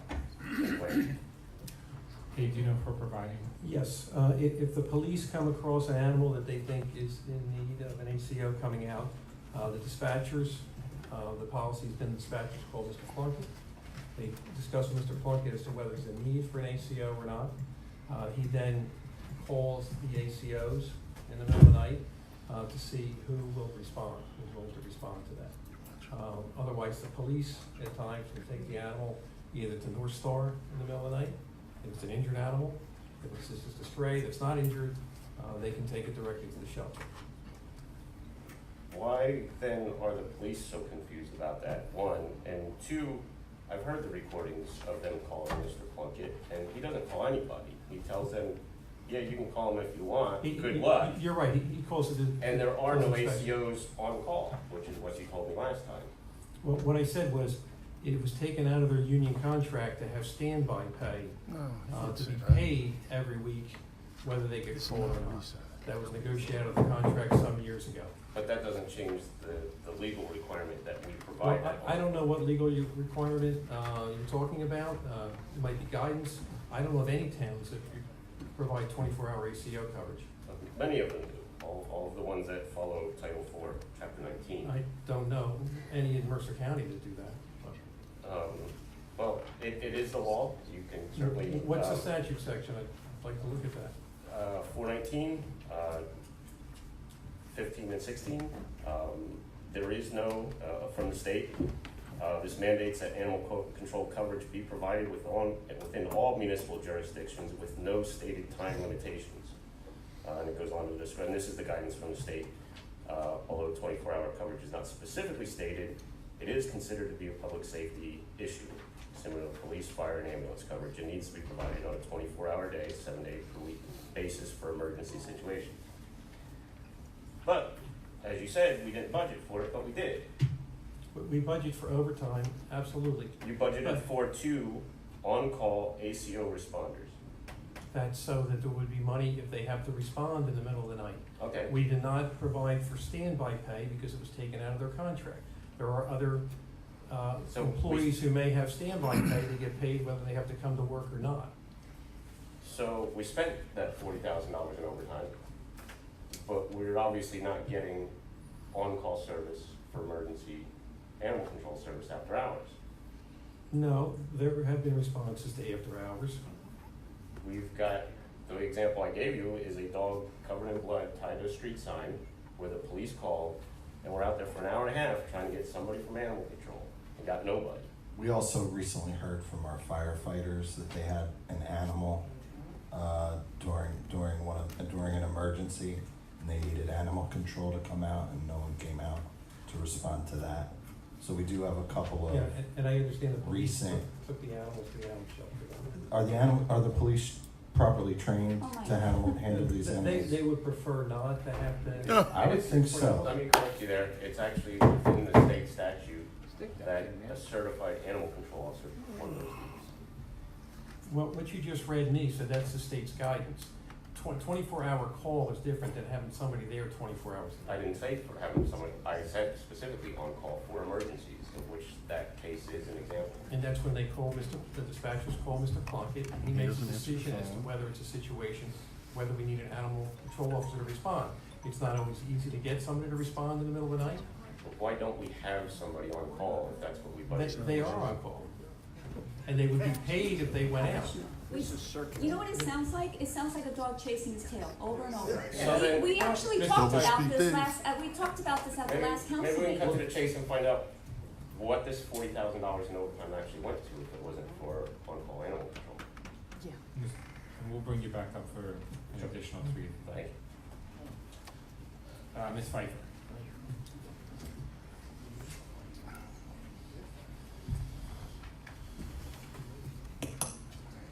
Terry from Hamilton. Thank you, Steve, by the way. I wasn't gonna say this, I didn't plan on saying this, but what just occurred, I don't know exactly what part of a law or a statute says you can follow it if you want.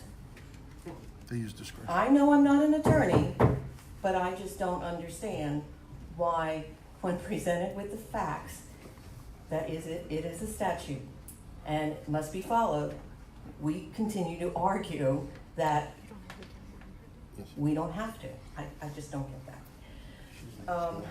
But I also have some questions from the last time I was here. And before I do that, though, I just want to say, as a resident and observer of what goes on at these council meetings, I would hope that in 2019 that the council just take my concern of passing, of affirming things that you aren't sure what they are, that can lead to trouble in the township. Please, just as an elderly person, who has learned a lot of things the wrong way in life, I just want to pass on to you, to please don't do that, to make sure you know what you're voting on. Okay, because you're all good people and I really like you, so I want you all. But, the last time I was here, we talked about some cats that were taken to a farm, and you and I followed up with an email to you, and we had a conversation about that, but there were some things from that last conversation that were left unanswered. And the last time we talked, you told me that Wild Paws was not you agreed with my telling you about Wild Paws might not be in a 501(c), and that the shelter is knowingly allowing a few to take cats and give to Wild Paws that they know is not a 501(c)(3). But and that they are taking them to the farm, okay? And I told you then that Wild Paws was pulling from the shelter, according to the information I had. In 2018, they never pulled a cat over a pound, and that they usually pulled bottle feeders, all of which are not candidates to go to a farm at that point. And you said you were going to look into that and let me know what cats were pulled for the farm, and did you do that? Do you have that information? I reached out about that. I don't think I got a full response on that. I got a response that they were spayed and neutered before they were polled. But we talked about that, and I said just a response wasn't going to cut it anymore, that I wanted the documents. I know they went with you, but I don't have any documents. But they should have documents, that you can get documents. Will you get me those documents? I'm trying, but I didn't get them. And I gave you the list of other groups that we're working with. Yep. Yeah, yes, you did. But we'll do that another day. Okay, so you are gonna get me those documents though? I'm working on it. I've made requests for that documentation. Okay. We also talked about the click and point on the records, and you said that the township is now looking for real shelter software. Yes. Okay, which is great. Who's doing the research for that? Eileen had some recommendations, and Mr. Flynn. GovPilot's coming in next week on it, okay. So why are we not informed of that? Why did Rick and I Doesn't have to find tell out you about it everything. here? Like, you're looking into new software, Good enough to tell you everything. when I was already there looking at software. I don't understand. Well, obviously, What was the problem with the old software? the problem is once anything is entered, it's hard to amend it. You really can't amend anything. So it makes more sense to have software that can be amended. So, all right, the animal comes in on a certain day, we can go back and amend it when the animal goes out, when it's been adopted, and have everything in one place. So no one from IT knew that going in? Nobody bothered to think about that and kind of walk through the process and how that would work? Or do their homework as to what other shelters are using? The software was set up to have the electronic record keeping, and it's not really helpful. And that's the fault of the Not IT helpful. department. That's the fault of the IT department for not Mr. doing their Flynn. homework and not researching to properly Mr. put into Flynn. place something that should have been put into place a long time ago. Dave, there was a press conference that was held in front of can we give Ms. Pfeiffer some of her time back after? Thank you. One minute. Only because Thank you. So if I can just finish my question before we get your Why don't time. you see if she has anything else, and then you'll, so I don't Yeah, wanna. but it Just interrupts the made flow sense. of I the just- What's fair is questions. fair to her and everybody Oh, else. I'm okay, But these as are long as good you give me my time back. conversations. I'm These not are good. You're good, Ms. No. I'll give you 1 minute and then Rick, you can talk about it before I go next. It's fair, it's fair. Okay, well, it's still on the software. And when is it, are we expected to make a decision on this, and who's making that decision? Well, the GovPilot representative's coming in next week. We're hopeful we can make a decision next week. Viewing researching one product? That was only one that I had mentioned, because I became aware when we were trying to find records that with the current software, I don't even want to say that it's software, you enter data, and then that comes into a PDF, but in order to edit, you have to go into an Excel spreadsheet. I understand all that, but I'm saying, are we just looking at one piece of software? Are there other shelter softwares out there? Have we contacted other shelters and asked what they are using? That would not be under my purview. I was looking for another piece of software and I mentioned it. And I saw that they had an animal intake Okay. module. Okay, So I'm sorry, but you're wasting my time, then I'm trying to. We'll bring you back up for another 3. So my one question as a follow-on to Ms. Pfeiffer, why at the press conference that was held in front of the animal shelter was the claim made that this computerized record-keeping system had been implemented? Well, it was implemented, but it's not effective. Well, then why the last time that Then Ms. why Shermer and I went to the shelter to take a look, were the records still being kept by hand? It's in place, but what happens because of this problem with editing, the ACOs like to just enter the initial information by hand. And then go in when it's all done. That's a very inefficient way to do it. So that's why we want to get software program. The animal comes in, they can enter all the information, we can post the animal on the website, and then when the animal's, anything changes with the animal, go into the vet, and it is adopted, whatever, it can go on, and then we'll have one master list for the entire year. Mr. Kenny, do you see, sitting here looking at this, and I can only imagine being out there looking at it, how incompetent that looks, that we have an IT department, we have a director of health in charge and responsible for the animal shelter, who was aware that we needed a better system because of the incredibly horrible documentation that was taking place. And nobody bothered to research it, nobody bothered to visit other shelters, nobody took the time to explore and actually think through what should we be investigate to put into place something that is worthwhile. This is incompetence at the highest, honestly, because in any business you don't just whimsically pull something out of your hat and just implement it. You do your research, you do your homework. Do you see this? And then we find out about it here. How hard is it to communicate? I mean, I just don't get this. I really just don't get this.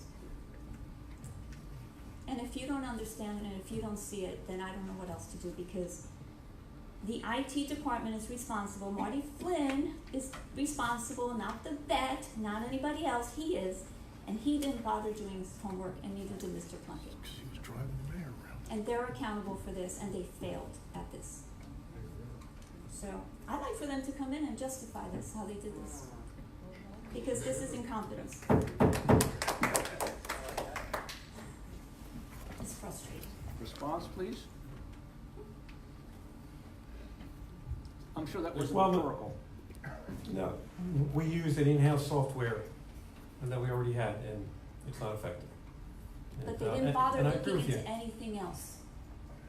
Even the IT director is responsible. Jeff Plunkett is responsible. I don't know what else these guys think their job is. This is their job. I don't get it. It's not, God, even a high school kid can figure out that they have to do their homework before they have to put something into place. I don't know. Maybe that's the answer. I'm sorry that the public has to see the incompetence that we have in putting things in place. So, whatever. No, but it's embarrassing. It's embarrassing. It's embarrassing to the public as well. It's embarrassing to us, too. Okay. Next up is Nick DeMarie.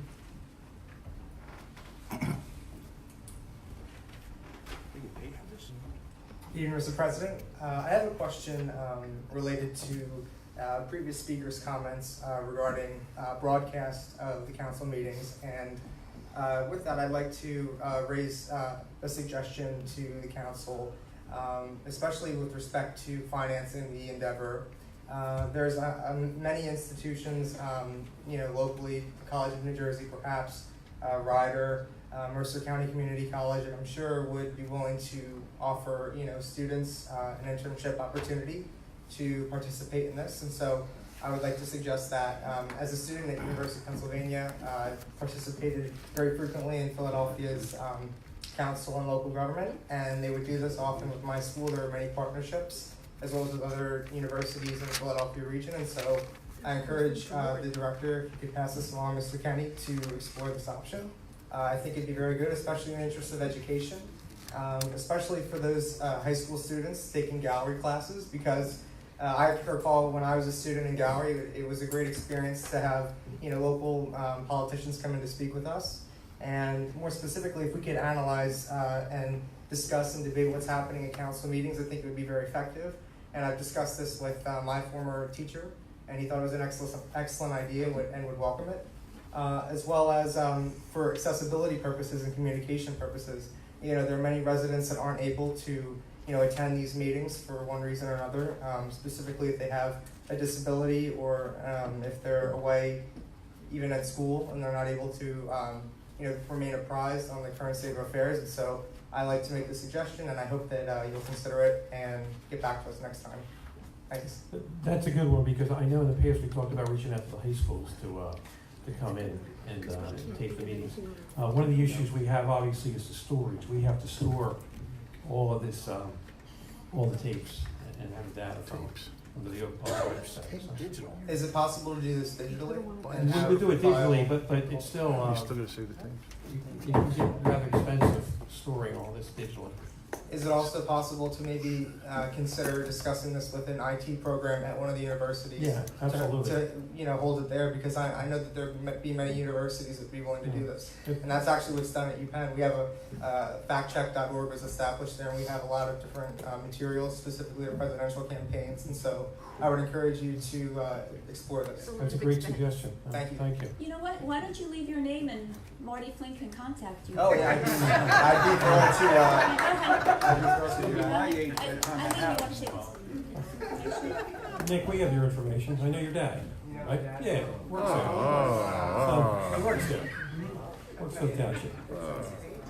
It's a great suggestion, and I'm just going to point out that we did pass to implement videotaping of the meetings several months ago, and we thought it would be done by now. We share the public's frustration with the fact that this has not been implemented. Ames Hoyt.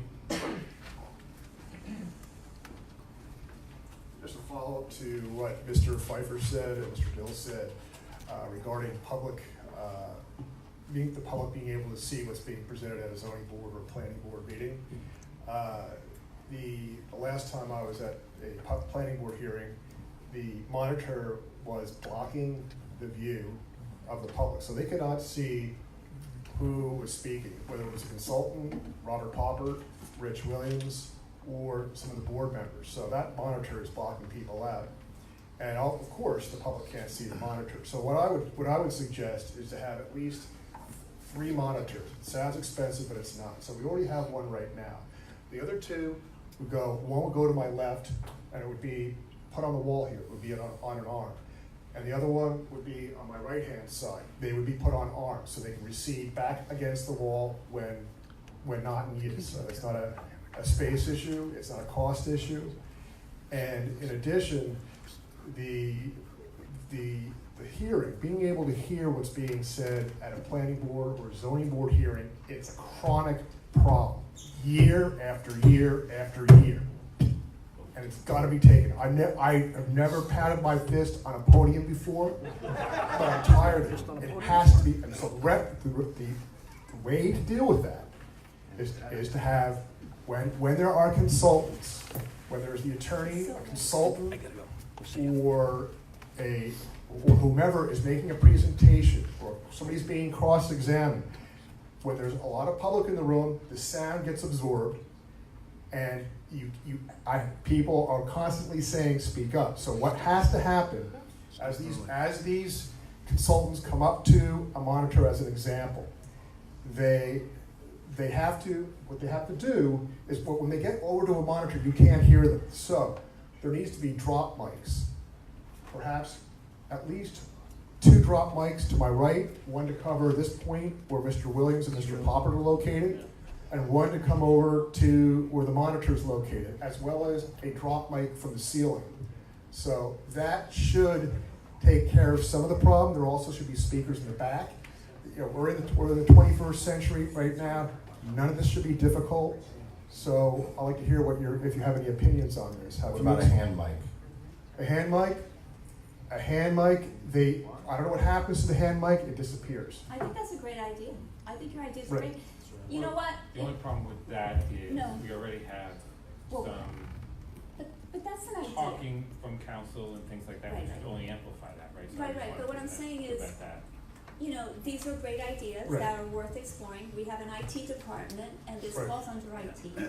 So, Dave, can you go back to Marty? He's gonna have a Okay. lot to do with. No, but I think it's fair to have the IT department investigate what can be done here. We already set money aside to see what are the potentials that we can do here, and they can report back in the next council meeting. The hand mic, I don't know what happens to it. They use it, and then for some reason, it's not used. So to have something permanently in place where somebody doesn't have to be reminded to pass the hand mic along, multiple, or if you have drop mics, it eliminates that having that mic being passed along. It's there. It's inescapable. So. I have noticed at the planning board meetings, you often have multiple people trying to share that microphone, and it's Right. not effective. Yeah, I think it's great. Yeah. Or this microphone over here. So I think, Mr. Todd, you have seen you've seen where there's the mic, the hand mic is not being used. No, I love the drop down things, because those can be Right. turned on, they can be turned off. I haven't seen a hand mic. Okay, well, there you go. So I've seen it, but it's the elusive hand mic. The other thing is to have speakers in the back, to put speakers in the back. So what happens is you have a lot of people in the room, the sound gets absorbed. I think that will take care of it. But this has been going on since I've been here, since 2000, Mr. Berlin, since 2004, 2005. The sound has always been an issue. And it's, unfortunately, I'll probably have to come back until the problem is taken care of. Unfortunately. But we get a report back, Dave, talk to Marty about this and see what proposals can be done, or, what things could, because this shouldn't be that difficult to implement.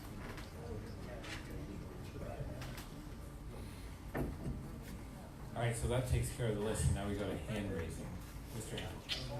He was quick. Getting tired. He's stretching. I really only had one item, but I guess now that grew. But at least the checks and balances was, Bruce Engel from 159 Applegate Drive. At least the checks and balances was answered, I guess. Question, I guess, for Mr. Ballard. Back to the CFO. You're familiar with Chapter 57, which is nepotism? So it is not, Mr. Mulryan, is not you allowing, or I don't want to say it like that, but is the township not breaking the law by him being in that position? I don't believe the township is. I'll read it to you if you want. No, you can read it to me, but this isn't the forum for that, but, nepotism, Okay, when is the forum? what's that? When is the forum? You said this is not the forum, so when is the forum? You wanna submit something to me, I'll consider what you have to say, but not a hearing. Lawsuit? Why not? No, I think you should say it. Public meeting. No, I mean, Mr. what are you Anderson, referring please. to? What are you referring to? Bruce, what are you referring to? Like when you said. So under chapter 57.4 to be exact, you can't promote. He's not promoted, he's acting. When was he, so what was his position prior to the mayor taking the position of being mayor? Clerk. Mr. Henderson, please. Because the law was passed in 2008. So she became, what, I forget what it was, 2012, 11, somewhere around there. So that's well after this ordinance was already in effect. So if I was the township attorney, I'd find it a major problem that a brother-in-law is being, or has been, promoted. And, I mean, it has to be a promotion to a CFO. If a CFO is now been removed, or it's temporarily suspended. He's still the CO for the town. So then, but how do you take another person and tell them you can do that position? He's not, he's only acting in behalf of that position while this investigation and the tenure chart. With no change in the I'm terms of just gonna employment. leave it at this. There's no change in his terms of I'm just gonna employment. leave it at this, optics. It's optics. There's a law in there about nepotism. It should be carefully reviewed, it should be carefully looked at, because the last thing the township needs is yet another lawsuit coming in. Mr. Martin has already raised the question with me, and it's something I am looking into. But Okay. my preliminary research would say that, based on what I know of this situation, I do not believe the nepotism statute. But I'll take that back to 2008 when it was passed. What was his position prior to where he's at right now? Because he should have never then even been promoted. Well, there's some other. And that's breaking the law. There's other factors that come into play. Could you name one? Civil service. Yes, it's a civil service. But you can't promote. Civil service promotes. Right. But you can't promote. Well, they're the ones that would promote anyone in the civil And who service. gives the okay for the civil service to promote? No one here.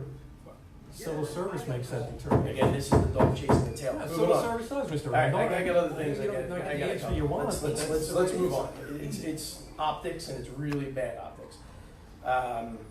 So, Project Freedom.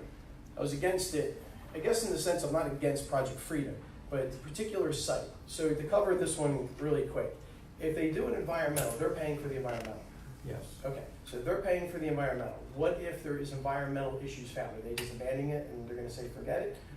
Or, They have that option. so the township is not going to pay for any of that potential cleanup or use any COA funds for that cleanup? Well, that would all be negotiable depending on what the cleanup entailed. I You believe, could use affordable housing funds forgive me, I believe according to the contract, we are on the hook. Yeah, no, it's not. with a cap. For With a cleanup. cap. There's a cap in there. There should be no cap. Well, there's a cap on our obligation. I don't know who reviewed that real No, estate there's a cap on contract. our obligation. As a Mr. broker, I Randall. can tell you, there's not, or I'll word it this way. Please no COA funds to be spent to clean up an environmental site, which is next door to what used to be a dump. So hopefully it's clean and it comes back good, because the COA funds could be much better served in the revitalization areas of particular areas around the township. But that's just my opinion, that the COA funds should not even be touched for that particular reason. If they want to spend on it, that's up to them. And then back to one of the ordinances, I guess, that was in there. Can you clarify about the Society Hill? That kind of came up on Society Hill. My understanding was that, I'm sorry, Bill? I'll let you finish this one if you want, but otherwise you can come back up for 3 more minutes later. No, I'll make it real quick, I guess. So Society Hill, the understanding was the association met with the township. And I'm just looking for clarification on this. See, I can explain it to you pretty quickly. Okay, Society Hill was built about 30 years ago. There were certain deeds that authorized the township to continue the affordability controls beyond the 30 years for another 30-year period. Because it was done so long ago, and this was a brand new program, certain of the deeds did not have that option to the township. There were people that bought those units under the impression that they would still be under affordability controls, which saves them a lot of money on their homeowners association. We've reached out to them to keep them in the affordable program if they want to be in the affordable program. That adversely affects the homeowners association because the dues don't go from the percentage that they are now to 100%. But wasn't there already a conversation with the association, and then kind of like there was an agreed upon number of what they were going to be, and then Piazza Group sent out letters to them, and then adding that, which then affected the Society Hill, both the So what we're doing is to be fair to both the owners and to the homeowners association. We are permitted to use affordable housing funds to subsidize the homeowners' dues. So the homeowners association will be made whole. The people that couldn't afford to still live there, if their dues went to the 100%, can still live there in their homes.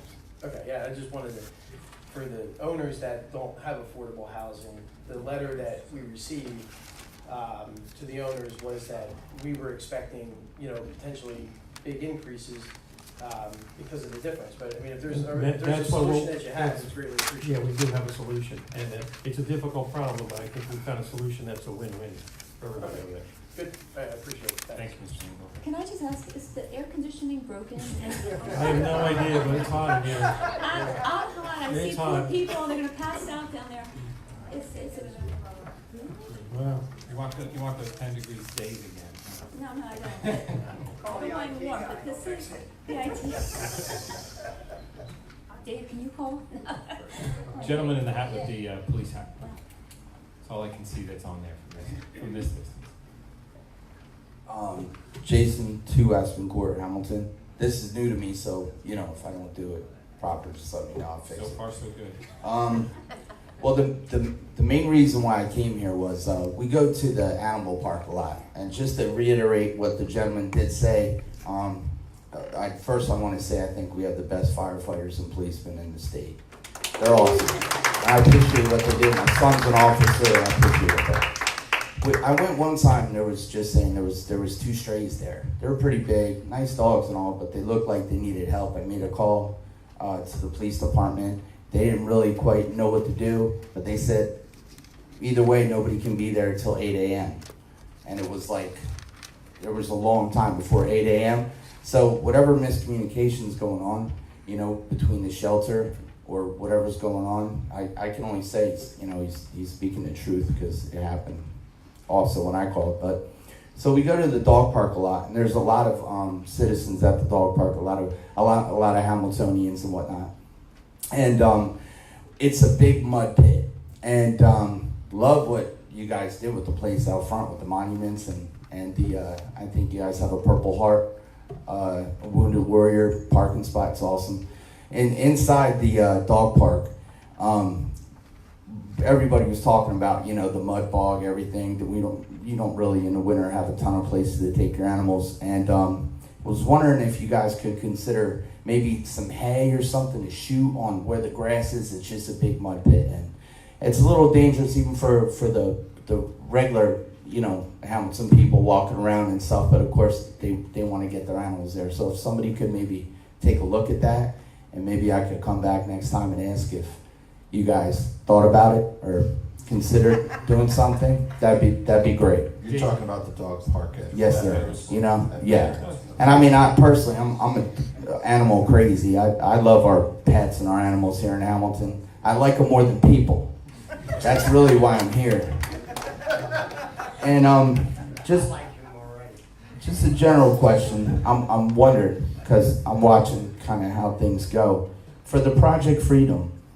I don't know about anybody else, but I can't make a left. I make rights to get to places in Hamilton now, and U-turns and K-turns and whatnot, because there's only so much time in the day to be stuck there. But I was here back in the day when we had trees and fields and corn stalks, these things. And now it's just like there's nothing left. And, you know, I know there's things coming up, there's elections coming up and whatnot. And, you know, respect anybody throwing their hat in there. But something to consider, because I read one of the allies of somebody that is running said speaking for, I guess, whoever's running for mayor, said one of our main things is we want economic development. You know, we want more development. I want to make a left. I want to see a tree. If you cut any more trees down, we won't have the oxygen to breathe. So that concerns me, and I think it concerns a lot of Hamilton folks. Economic development sounds, wow. Ooh, economic development. Every politician, ooh, economic development. Believe me, I have 10 places to get a cheeseburger, 50 million banks, umpteenth million senior home spots, which is great, but there's like 50 of them now, and I can't see the sun or the moon. So if we could consider that when we're running, or whatever aspirations y'all have, I'd like to save Hamilton, because I'm going to have grandkids eventually, and I'd like them to be able to go in the woods, climb a tree, see what corn looks like, and breathe fresh air. And that's all I got. Thanks.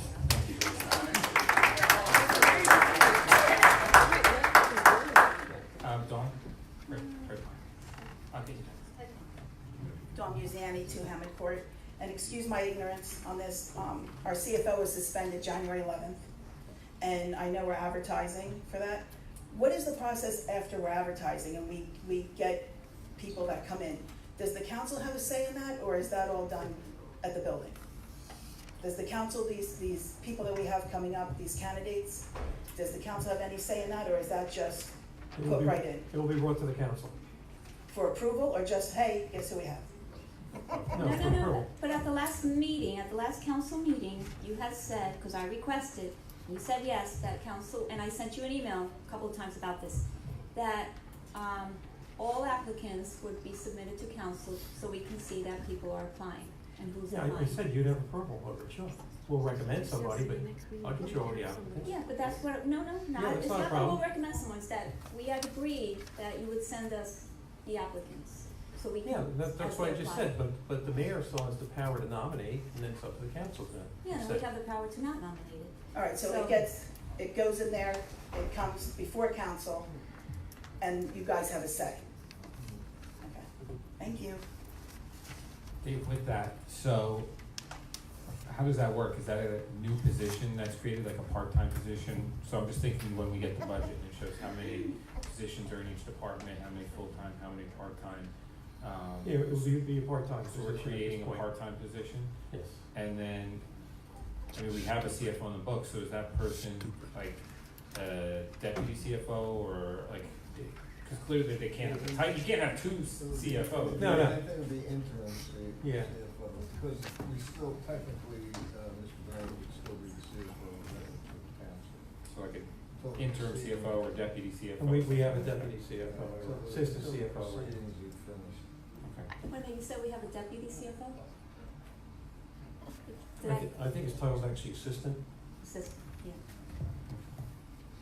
Okay. Hello, my name is Carol Peoples. I live at 4281 South Broad Street, Neardville. I'm here first time in many years, probably 30 years, and to hear about the animal control responding, not responding. We had an incident at the end of December where a little dog was hit on on Clinton Avenue by Beach Avenue. The person who hit the dog left the scene. The neighbor on the corner called, and the police responded.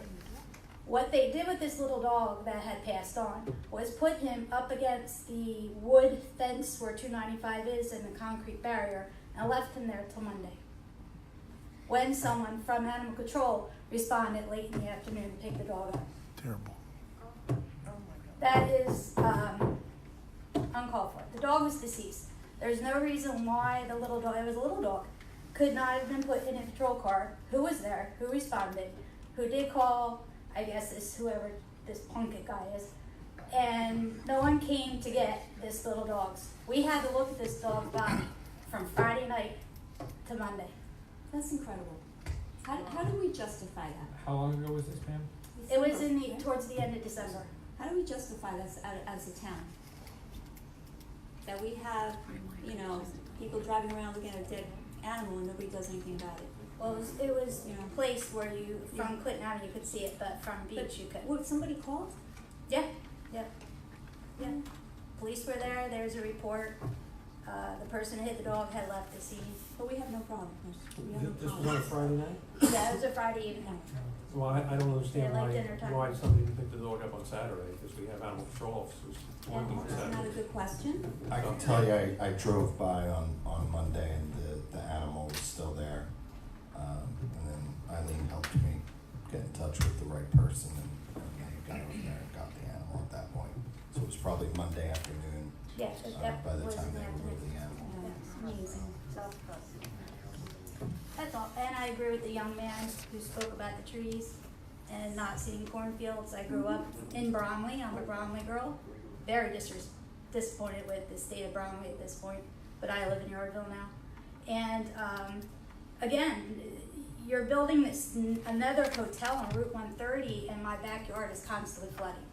I have never had flooding up until about 5 years ago, to the point where you can float boats in it when it's a good good rainfall. We are actually going to be moving in the next month or so I won't be dealing with that. But I believe it's from the Walmarts, the hotels, the big box stores, the adult aging center that you built. So it's the constant building. We need to use the spaces that are here and that are dormant and are left to rot. And we need to build those areas back up again. And we need to care about Bromley. Thank you. Thank you, Ms. Beal. First timers, Mark Van Wagner.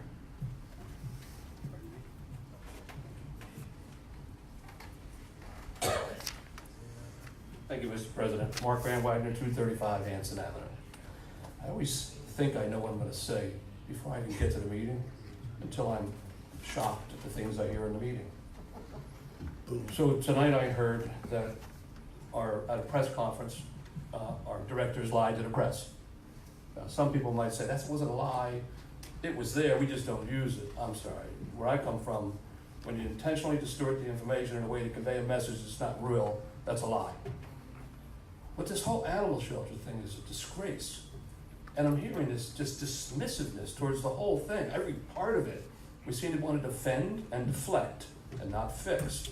And it's okay. I mean, the mess has already been put before the public. But we just keep hearing tale after tale after tale of a lack of attention, focus, and concern. Like it absolutely has no priority with the current administration to say, you know what, we really can't afford any more bad press. Lord knows what else might come. I say bad press could be litigation as well. I heard a gentleman up here tonight, a very knowledgeable individual, talk about we're not complying with the law for 24-hour active pickup of animals that are in distress, and yet he was told there's no law. And I remember when he said 7 days is the requirement before you euthanize an animal, and he was told there's no law for that, we don't have to follow that. So we have this resistance to accepting or at least verifying what is law and ensuring we're in compliance with it. Because the township's legal requirements should be met. We have statutory requirements. I heard about the CFO tonight. We're saying we're going to advertise for a CFO. We have a CFO. He's out on suspension. I presume he's appealing the charges, and there's a very strong likelihood he'll be back. So obviously what we're advertising for is somebody to fill in for an interim period. But we also heard that one of the people that's currently being used is an individual who's the brother-in-law of the mayor of the township. I think it's illegal too. I've read the same statutes that Bruce had read, but I'm not an attorney, and I know that council has sought clarification on this, and maybe you got it. We're still working on. Okay, but I would only say that law is important. Obviously, it's the overriding issue, but so is the appearance of conflict of interest. In order for the public to have faith that decisions are being made in a way that is not compromised by personal relationships, you need to eliminate even the appearance of conflict of interest. And clearly that hasn't happened here. Just the opposite. In fact, our CFO is out. One of the things that he did before he was placed on emergency suspension was he reported what he perceived as improper behavior in a financial manner about the individual who's now serving as our acting CFO. I mean, this is bad. This is bad. This is not good government. We heard about a waiver, 3 waivers tonight of liens. Liens that were placed on properties because the township, we, the taxpayers, did the work to maintain the property. And then we sent bills out, but we sent them to the wrong people. We sent them to the owner that didn't own the property anymore. That's an error, but that error cost us $2,000. I don't know how it occurred, and I don't know if anybody was addressed for it. I don't know if accountability took place. $2,000 of township resources that were not reimbursed to us because we didn't provide proper notice to the correct owner. And we talked about TVs in the room, right? You can get a flat screen TV for $375, $399. We got $2,000, $10,000 in Oprah requests that I'm aware of that we paid out in lawsuit settlements. So we're bleeding money. We're disregarding the law. We're seeming to be callous towards what is an embarrassment, local, state, even national news on what's happened at our animal shelter. Somebody's got to shake a tree and say, you know what, stop circling the wagons, start fixing the problem. Habitat for Humanity, a wonderful organization. They actually worked on a house right next to my son's house, and they did a decent job, a wonderful job, actually. But they're not our code enforcement employees. We pay people to go out and see what properties need to be addressed, and then we're paying people on our dime, and essentially asserting liens if we have to do it, to the homeowners to fix these dilapidated properties, eyesores where they are, notify the right people, move it, and improve the quality of life issues inside of our township. And we shouldn't just be shirking our responsibilities and pushing it off on Habitat for Humanity. Great that they're here. They're not a replacement for good government. And just one more comment, ecological center. This was actually what I started to talk about when I came here tonight. Our eco center closes at 3:30. I think in the summer it goes up to 5:30 on Wednesdays. And we draw revenue from that. And we have landscapers that are out 6, 7 o'clock at night in the summer months. And then of course, if they're gonna come and dump and they're gonna pay us fees for dumping their product, we've gone home already. I can't understand why we close so early, and I think that we're losing an opportunity for revenue. I think we should do a cost study on that and see if not we can find a way to change those hours, modify those hours, both for the township residents and for the opportunity to pull in additional revenue. Thank you, Mr. President. Thank you, Mr. Van Wagner. Chief,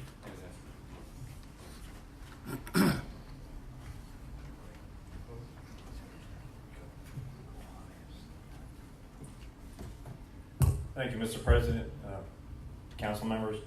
Excuse my uniform for today. I've been coming to council meetings for quite some time. I know I have a time limit, so I'll make a few statements and then maybe ask a few questions if that's okay. As we come into the meetings, a lot of things keep repeating themselves, and the quality of life issues around the township is a big issue. It's a big issue for us in the fire service. Properties that have already had fires in them, things of that nature. I know some months ago there was some ladies here talking about, there was one house that was in bad shape in our neighborhood, now there's 2, now there's 3, et cetera, et cetera. I know Mr. Burbridge sat up here and he talked about, we used to have a task force of some sort that included police, the law department, et cetera, the codes enforcement folks. I would like to suggest if we can continue to do that. I know there was an ordinance brought up for first reading today, but the Fire Prevention Bureau has all been put into one organization. It's going to be run through Fire District 7 under Fire Marshal McCormick. I'm not trying to put more work on him, but from a code and enforcement standpoint, he also has the eyes and his personnel around the township. So I would just suggest, if possible, to try to look at that task force type situation again, where code enforcement from fire, from building codes, law department, et cetera, can look at that, because abandoned buildings create a fire hazard for us, and then we have a building sitting there for a long time, it's not secured properly, and now we have another fire in that building, and we could extend it into several buildings, as you can see, quite easily in some cases. So that would be my first suggestion. To go along with that, I believe last month there was appointments to certain committees within the township. Again, as a suggestion, I'd like to see, if possible, on a master planning committee or a zoning board committee, a chief fire officer be assigned, if there's one, a space available, just as a public safety view on some of these projects. We get plans for buildings that are coming into place, such as the hotels that you talked about earlier, and we make comments on those, but that's a specific project. It would be nice to have an emergency services overview, if you will, have somebody on the master planning committee or on the zoning planning board that could give input on those kind of things. So just as a suggestion, if you don't mind. The Rock the Block, I think that's a great thing. I know I talked with some of the union reps here that we're all in favor of any kind of projects like that. I don't care where it is in the township, of trying to improve those things, so we go back to that quality of life issue. So I was glad to hear about that. And Humanities is a great project that was involved with a building in the city of Bordentown where I live, and they do excellent work. So again, I implore this council to support them, which I know you will. The last statement I have is, as you know, February is fire district elections. State law, please don't throw rocks at your local firemen. We don't pick the third Saturday in February. That's been in legislation for forever. Every fire district in Hamilton, every fire district in the state of New Jersey, the elections are held on the 16th from 2 to 9 p.m. Respectfully request this board, any member of the public, anybody that's out in the Twitter sphere that's watching us today, please go out and support your local fire districts. We are here again for another election. If you recall, we talked about 3-4 years ago that we'll never have to do this again. Well, here we are in 2019. So I ask that all the public get out and support the fire district budgets.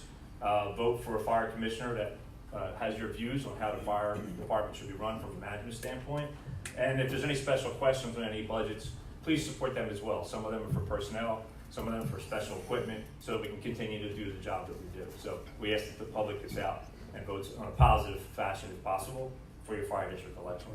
And the last question I had was, at the last meeting, there was a presentation and conversation about fire district number 1, the North Crossroads area. At the conclusion of that, the attorney that was representing the merger or the consolidation of those two districts asked this council to support a resolution or a shared services agreement to the effect of that particular district. I was a little unsure as to how that was finalized. I know they were supposed to go in front of the local finance board. They were trying to get some kind of support from this group. There's still an issue from my standpoint is Fire District 1 was off the table for the Hamilton consolidation because it felt from a litigation standpoint it was too much of a hassle to deal with that little section. Now that they're in the process of trying to merge and consolidate, and we're in the process of doing the same, I would ask that this board or this council consider that now would be the opportune time to fix that situation. And that may not be favorable necessarily for the 17 homes or properties that live there, because I'm sure they're looking to say, well, if we stay in Hamilton, my taxes are going to be higher than if I stay Crosswicks District 1 because the taxes are less expensive. So I would again ask this council to review that. If we're going to go through the process and merge all the fire districts, they're Hamilton residents. They pay county tax, they pay Hamilton tax, they pay school tax. Why not just finalize that project, get Fire District 1 back into Hamilton, merge it with District 9, whatever you want to do with it for the time being, until all the districts are properly merged. But I just felt that now's the opportune time that both council of this Hamilton and the council of Chesterfield Township is looking at these two different projects. Now's the time to fix that particular item. That's all I have, sir. Thank you for your time. Mark, can I just say, Yeah. Chief? Yes, sir. Could you do me a favor and, when you get a chance, give me a call. I have Mr. Burbich's old number, so it'll be the same. I wanna talk to you about the task force or code enforcement. Certainly. All right, so if you give me a call, I'd be interested. Will do, sir. Talk to you about that. Thank you very much. First timers, Janice.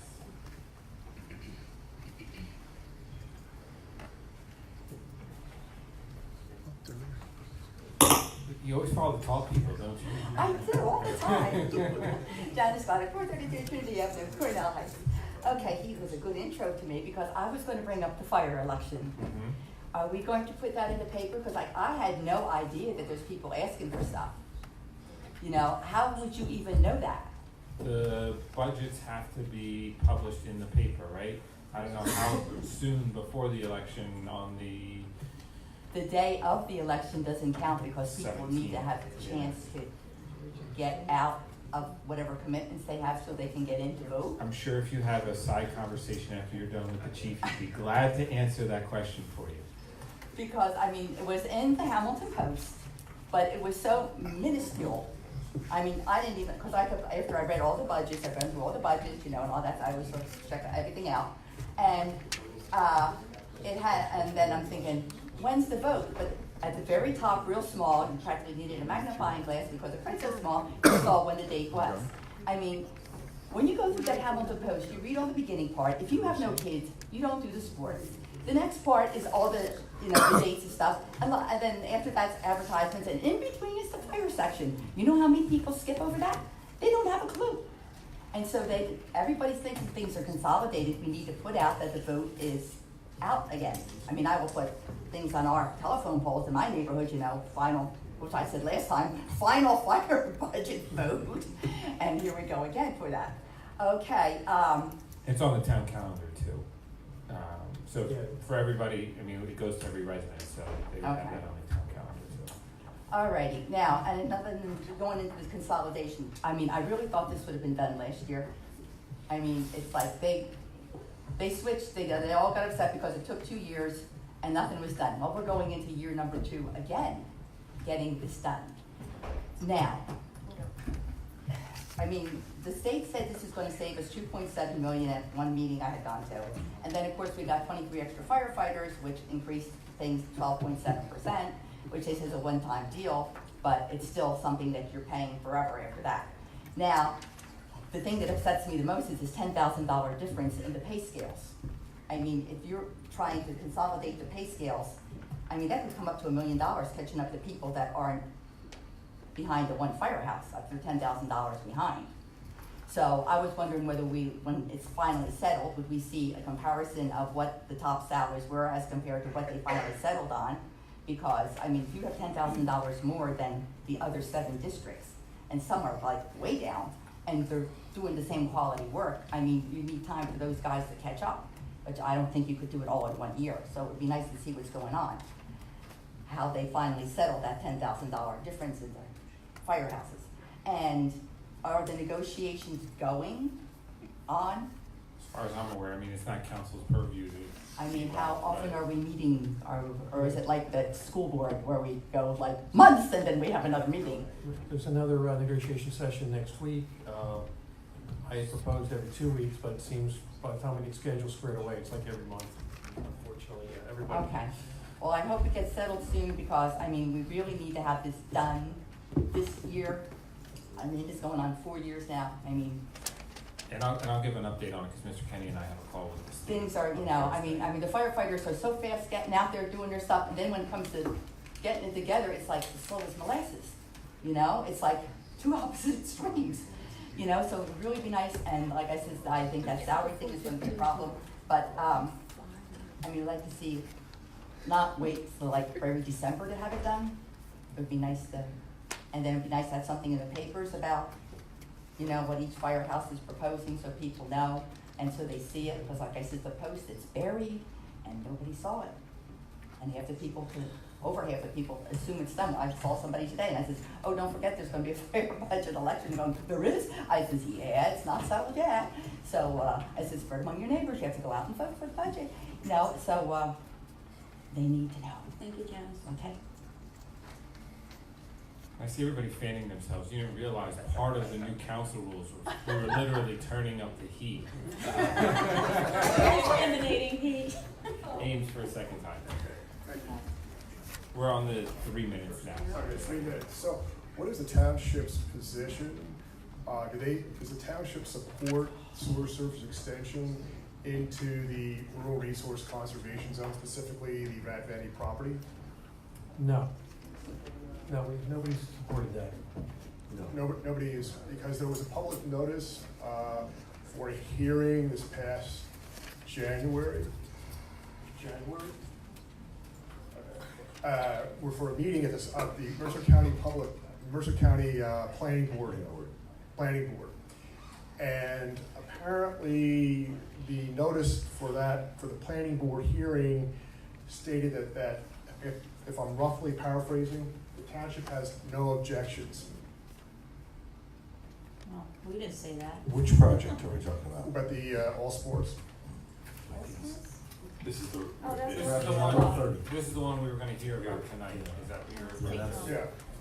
I mean, it's never come before council before. That's So- why we requested the expert to come in, because we didn't really know much about it. So if I was gonna vote on it one way or the other, I wanted to know more about it. Right, yet a public notice seemingly suggests, or more than suggests, that the township has no objections to it. Yeah, the way that it was, because I have a copy of the public notice, and the way that it was written gives that impression, and that Right. and that may fall at the hands of whoever's in the Water Resources Management Department at the DEP at that time to interpret it that We way. were asked for consent recently, and we have not consented. So, and that's what the council is being asked for, So consent. wouldn't that be a better way of putting it in the public notice? Yet the township does not consent. But we have not, It's the township has not misleading. consented to it. I don't know who did the Right, public the notice. public notice was misleading. I don't know who wrote that.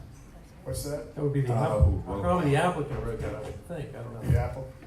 I think that came from DEP. I think that was someone at DEP at the time, but this is like several months ago. I don't know the exact date, but I think Right. that who you're referring to. In addition, for the review of the town council, would there be a review of the environmental commission? Would this go in front of the environmental commission for They review? could refer to them for comment. So should that go first before it goes to the town council? So they review and then they give you their recommendations. Well, it would be before the council acted, I'm sure. Before the council acted. What's that?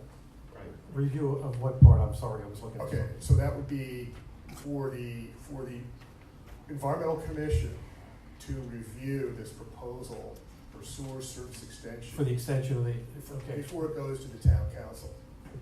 Well, it never really town council doesn't really approve or defeat that. That's really a county-wide action at the state, yeah. That's really lies with DEP and the county, not the municipality. We have a right to weigh in. We weigh in, but we don't We have, don't approve or have a yes or no on We it, have a yeah. right Wasn't- to weigh in. Because a public comment date, the due date for Hamilton Township to weigh in on this was was yesterday. So in other words, the township has not made any, when I attended the Mercer County Planning Board hearing, the date was given for the township to make comment on this proposal for sewer service extension. Apparently, the township didn't make any comment. It was nothing. Nice. I'll look into it, but Yeah.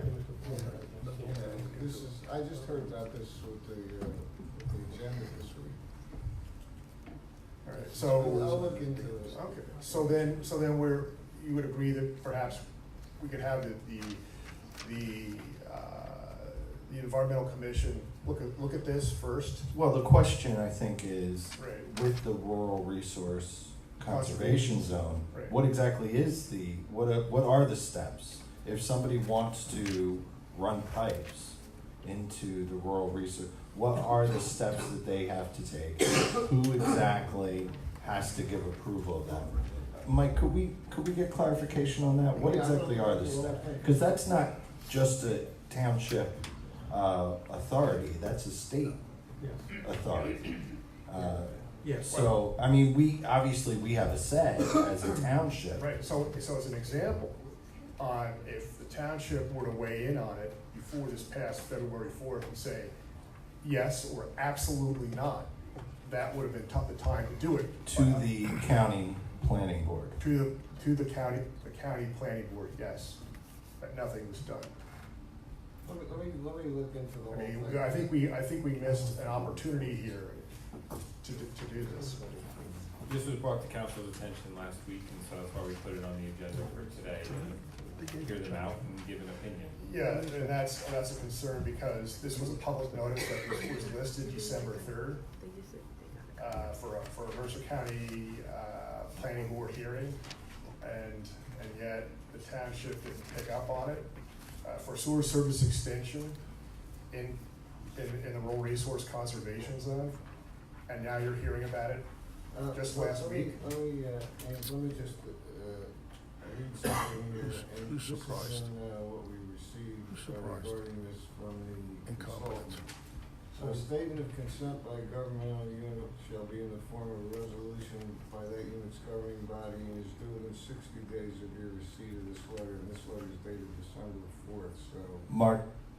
Model resolution is enclosed with the letter to provide an example of the language. The letters dated, they get 60 days to comment. The We letters still dated have the December opportunity, we can still today's. comment on this, although the 60 days, they were looking for, if we consented, it was to be resent 60 days. We didn't consent. So we didn't consent. Okay, so I misunderstood. All right. And this property's in the RRC. Yeah. This is. So the uses are severely limited on what you can do with here. Municipality. Well, funny things happen. Well, I understand that. In the form of a resolution. Okay, could you explain that to me then? By the governing body within 60 days. Great. So, Can you call him maybe, or have a side conversation, Okay. because we're way past the 3 minutes, and I'll try to let it thank you get for through anyway. All right, thanks for being patient. No, you don't. It has the process for, if we. Jeff and I saw that at the agenda. Yeah, I'll get back to you. Okay. First time, right? Yeah, well, on public. On the public, yeah. Yeah. You have to wait. Dan Aubrey, 92 Marshall Avenue. Got a few items here. One, thank you for putting in the protocol for the council, the behavior. And I know not a lot of people in Trenton, and they're going, so you thought Hamilton was great, hey? So, and I think the participants here have been changing, and it's a lot better. So thank you, and we encourage everyone to keep it up. And I missed the beginning. You go over the protocol at the beginning of the session. It might be a good idea to just remind people to how to public discourse. I've been coming to meetings and listening, and tonight the idea of optics came up. And that again is something that is affecting the way things are perceived here. And when you do have a brother-in-law signing documents and things like that, it does, in an area where we've had mayors who were problematic in Hamilton and in Trenton, it just feeds the cynicism. So I would encourage everything to be upfront, clear. If there seems to be any conflict or an image of conflict, don't do it. Don't do it.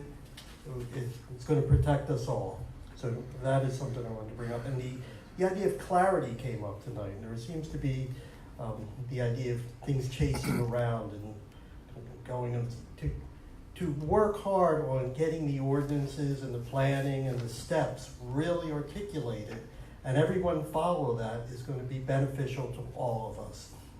And with that, one of the things that I've noticed in dealing with the township is, and you hear it tonight, when the animal shelter, when there's things in place, the bottom line is call the police.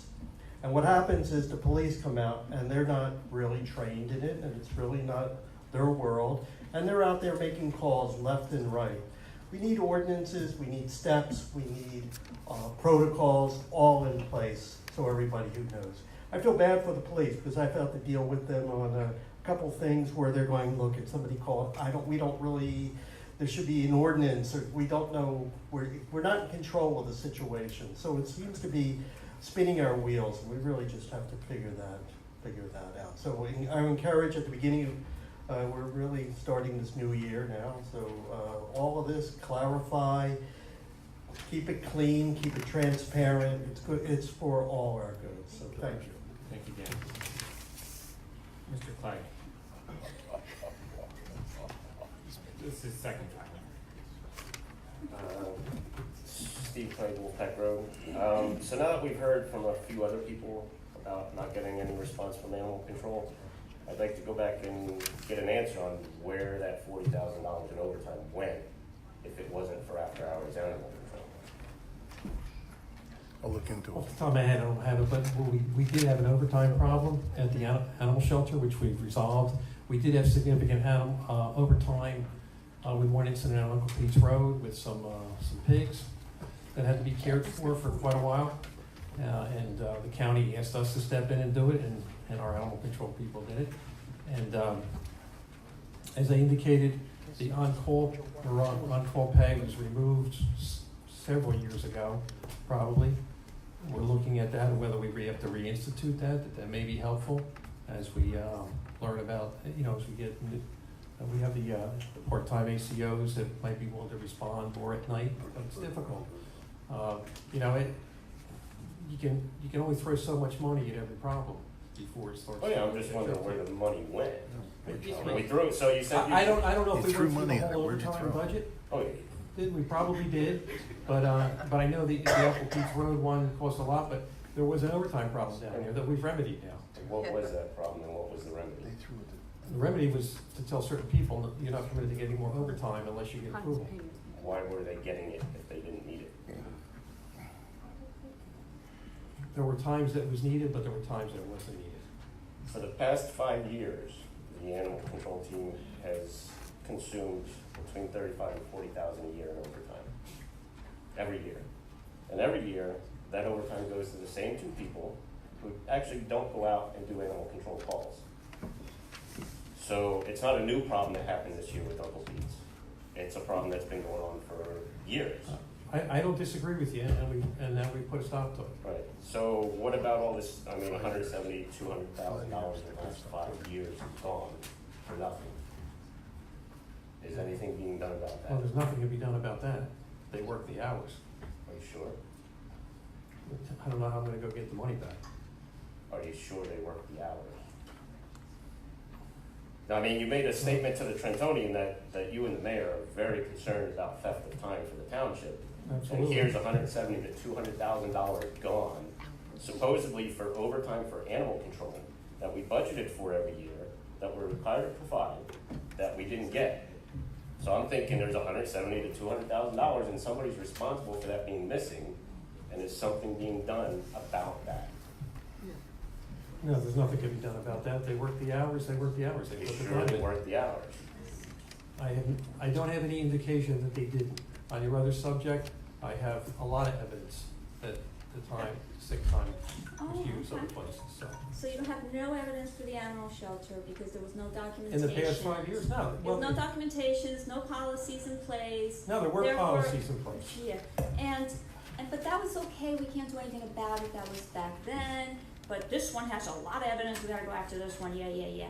The reality is, the mayor doesn't care about who's Well, stealing I would time. like to say- Mrs. Sherman, you It can get on your doesn't. soapbox. It doesn't. I'm somewhat constrained on what I can say. Yeah, I But, you know, My- yeah, it's you. no issue. And you didn't do anything when you were sitting on council 5 Yeah, it years wasn't ago, brought to 4 my years attention. ago. Well, Wasn't brought to my okay. attention. When something's Can I brought to just your follow up on your attention- statement, Mr. Kenny? You said you found a problem with people getting overtime and you corrected it. Yeah, we stopped the overtime. So you realized there was a problem with them getting overtime. Yes, there was. Is that being investigated to find out? They were working the overtime, but we didn't think it was warranted. They shouldn't have been working the overtime. So, What were they you're well aware of doing the on that problem. overtime working?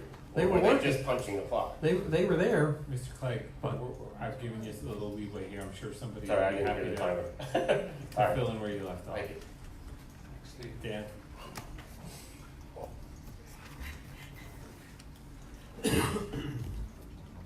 I'll be real quick.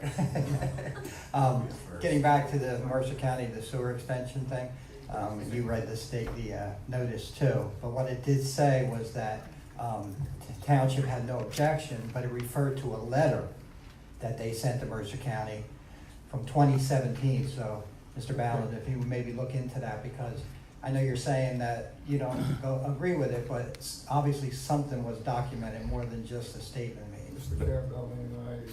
Just You're on it, thank you. That was quick. Ms. Pfeiffer?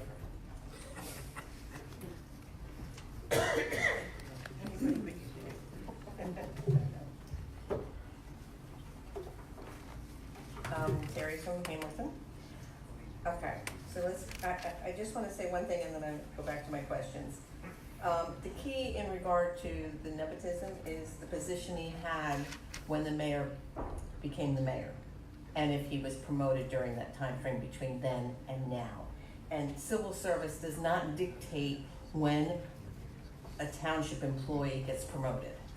They cannot They come can. into this township and tell us to promote someone. They can do a desk audit and say this person should not be in this title, they have to be in this higher title.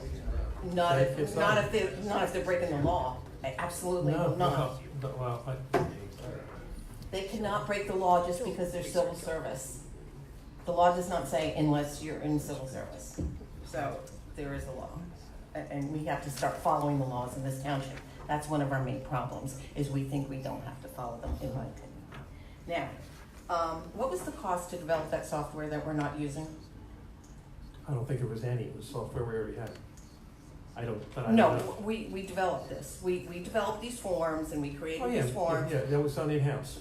In-house. Mhm. So they weren't working on other projects that they could have. What was the cost? How much time? And what was the cost? I don't know. Okay, could you find out for me, please? I don't know if anybody's tracked that, but I'll ask. I'm sure they know their hours. Track time. Okay. And what is the ETA going to be about running this new shelter software? When are we going to be? We have to get the software first, so I Okay, can't tell you that. but what is the target date? You have to be targeting something, you have to have a plan in place. Please don't tell me you don't have a plan.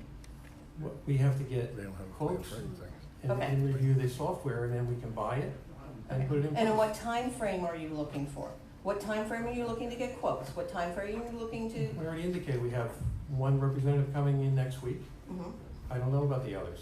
I know Marty's been in touch with some others. so. Mr. Kenny, I guess I'm trying to find out, is this gonna be another 6 months? No, Okay, so there is a time frame. Is it gonna be 3 months? I would hope not. Okay, so you do have a time frame in mind, and that's all I'm asking. Yeah, Is what is the estimated time frame? If we can get the software next week and get it up and running the following week, I'd love that, but I don't know what the time frame will be. just for once, I'd like an answer from the council. I don't have a deadline for you. How can I have a deadline if we haven't purchased the software? I'm not asking you for a drop-dead deadline, I'm asking you for an estimated time frame. How do you do business if you don't plan for things? I'm sorry, I'm very frustrated because I never get a right answer. I never feel that this township has a plan for anything. Ms. Steiner.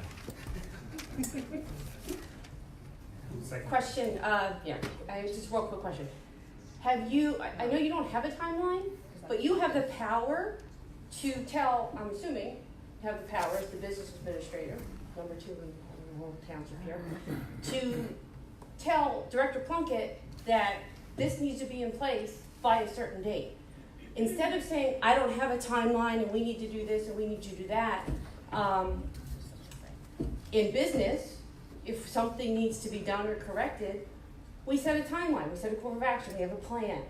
You know, part of our SOPs, I'm assuming, since none of us have seen them, is that we have software that works that can track animals, intake, outtake, whatever we track. So, Mr. Kenny, can you set a deadline to get this in place? Instead of pipe dreams, oh, it'd be great if we can get it next week and blah, blah, we don't want it to take 3 months. I mean, can you use your authority, which is what your job is to help manage the business of the township? I don't care where it is, sewer, public works, whatever. Set a deadline. Stop dragging this out. I mean, this is part of why everyone in this room is frustrated with a lot of things that happen, not just with the animal shelter. We don't set deadlines. And don't tell me municipal government, this and that. No, we can still set a deadline and follow the rules of municipal government. So I have a real problem with you not knowing anything. Well, I can set a deadline, but I don't know if the deadline's gonna be here. Well, so why I don't know you if use your authority to set a that's just what I'm saying. Okay. This is how things work in the real world. Sorry. Yeah, and deadlines get missed all the time in the real world. But you've never set a deadline, so we don't know if it'll be missed. I don't think, okay, fair enough. Mr. Henderson, the second time. Thank you, Mr. President. So I want to start off by following up on something that Mark said about lawsuits on Oprah's. You don't have it before you yet, but there was another settlement in the last couple of days on another Oprah lawsuit, which will be coming to you. It's a settlement. It'll be coming to you for approval. So we had a promise months ago that there weren't going to be any more lawsuits, there weren't going to be any more misses. So now we got that one and another one. And I came in last Wednesday with an immediate Oprah request. One of the things I asked for was a general ledger report. It's an immediate Oprah request. So there will be another lawsuit coming on that because it wasn't delivered in an immediate manner. Mr. Kenny told me that it was a draft. It was only in a draft. That's complete doublespeak. General ledger is a dynamic document, it's a working document, and it has to be produced at the day it's asked for. It's a snapshot of what's happening. So you can imagine the way things go on here, and as embarrassing as all this is with no answers, you can imagine what I think and what other people think and what my attorney thinks is what's going on with the ledger. Why won't they produce it? Which also leads us to the point, we're back to the CFO, we don't have a CFO. This is February 5th. Let me remind you, February 5th. 2018 books haven't been closed yet. That's why the general ledger, he tells me it's a draft. There were 5 items on that, at least 3 of which were immediate. I was told they were all draft and that he would let me know when they were available. So that's the situation we're in. I mean, I hope for the 5 of you on council, this appears to be as embarrassing as it does to me sitting down here, and as embarrassing as it is to everybody that's watching. This is a complete failure of this government. They don't have anything right. They don't have any timetable. Last thing I want to say, I want to remind you, we're coming up to budget season. Last year we were promised that we would have a line item for the mayoral security detail. And I'd like to see a line item for the security detail. There was another Oprah that was put in last week asking for total cost, we'll go back, I'll go back to the video, Mr. Martin, you seem to be questioning now, I'll go back to the video, I'll produce it for you. I'm sure it's not in the minutes, because nothing like that will get carried to the minutes. But we were gonna have a line item for security detail. So I requested lump sum total cost for 2018 for the security detail. And I was responded by the clerk, mumbo jumbo about security and can't detail what law enforcement people are assigned where for their security. I appreciate law enforcement security. I didn't ask for any of that. I asked for one number. How much did the security detail cost last year for the mayor? I also asked for 2017, I also asked for 2016. No answers. We got a lot of problems here. What's going on with the CFO? Why aren't the books closed? Why isn't the general ledger available? Why isn't the checkbook available? And what are we gonna do about mayoral security? Thank you, Mr. Anderson. Mr. Van Wagner, second time. I get pissed off on that one. Thank you, Mr. President. Mark Van Wagner, 235 Hanson Avenue. So, I was gonna let it go, because I think we beat this thing to death tonight, but I don't think it's been beat to death enough. So I'm gonna say this. Good government is good business. Bad government is bad business. I worked in an organization, federal government, United States Postal Service. If I authorized my own overtime and I worked my own overtime, and my boss found out about it, I would be sitting on the outside hoping that I could get my job back if I got in front of the Merit System Protection Board or an arbitrator. We heard about $200,000 nearly over overtime that, from what I can tell, it sounds like was self-authorized. We got a $400,000 grader. I talked about the environmental center. That's, again, purchases that were made a long time ago, but the sense of what cost is and what hurts the taxpayer. And another Oprah. We heard from Mr. Henderson tonight. It's going to come in with a settlement offer. I don't know if they'll accept the offer or they'll reject that one and let a judge rule on it like they did the last one. But it just seems to me that we're just seeing over and over and over again bad business management, which is bad government. No action plan? You know, and Cynthia cited it perfectly. I can't imagine in any business anybody's ever worked in where a boss gives an assignment to an individual and doesn't stipulate to them when they expect that task to be completed. And I want interim follow-ups to know where you're at what point in time. And if you have any difficulty in meeting the objective in the time frame that I gave you, you need to get back to me without delay and tell me why and what it's going to cost me if I even permit you to take additional time. And we don't have any of that in place. Something happened last year and we ended up with a new council. And all of a sudden I'm hearing about a world of things that are bad government. And I can't help but feel that if it wasn't for the changeover on council and the ability to get a peek into this stuff, the ability to see what's going on in our government, we would still be happily prancing along, 25% increase in our debt with the continuation of bad management, bad business, and bad government. Again, I mean, it needs to stop, you know? I mean, I'm a reasonable man. I'm willing to pay taxes, and I love Hamilton Township, but I don't want to pay for somebody else's incompetence, malfeasance, or outright, you know, corrupt activities. I'll leave it at that. I thank you all very much. Thank you, Mr. Van Wagner. Anybody else from the public wishing to comment? Seeing none, Councilwoman Shermer. One more. First time. First time. I should have done my going once, going twice. Wait till the end. Joe Musiani, 2 Hammett Court, Hamilton Township.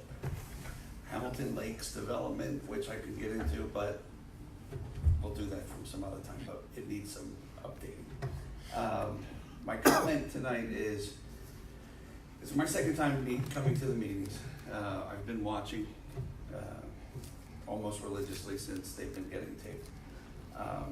And a lot going on in this township that's embarrassing. But my comment is this. You've got an animal shelter that I guess for the last 9 months or so has been getting destroyed in just all of the news, that everything that's been happening to it. And all of the people involved have been either misappropriating assets and not knowing how to do computers and yes, we paid for something but we're not using it, so we're writing it on pieces of paper.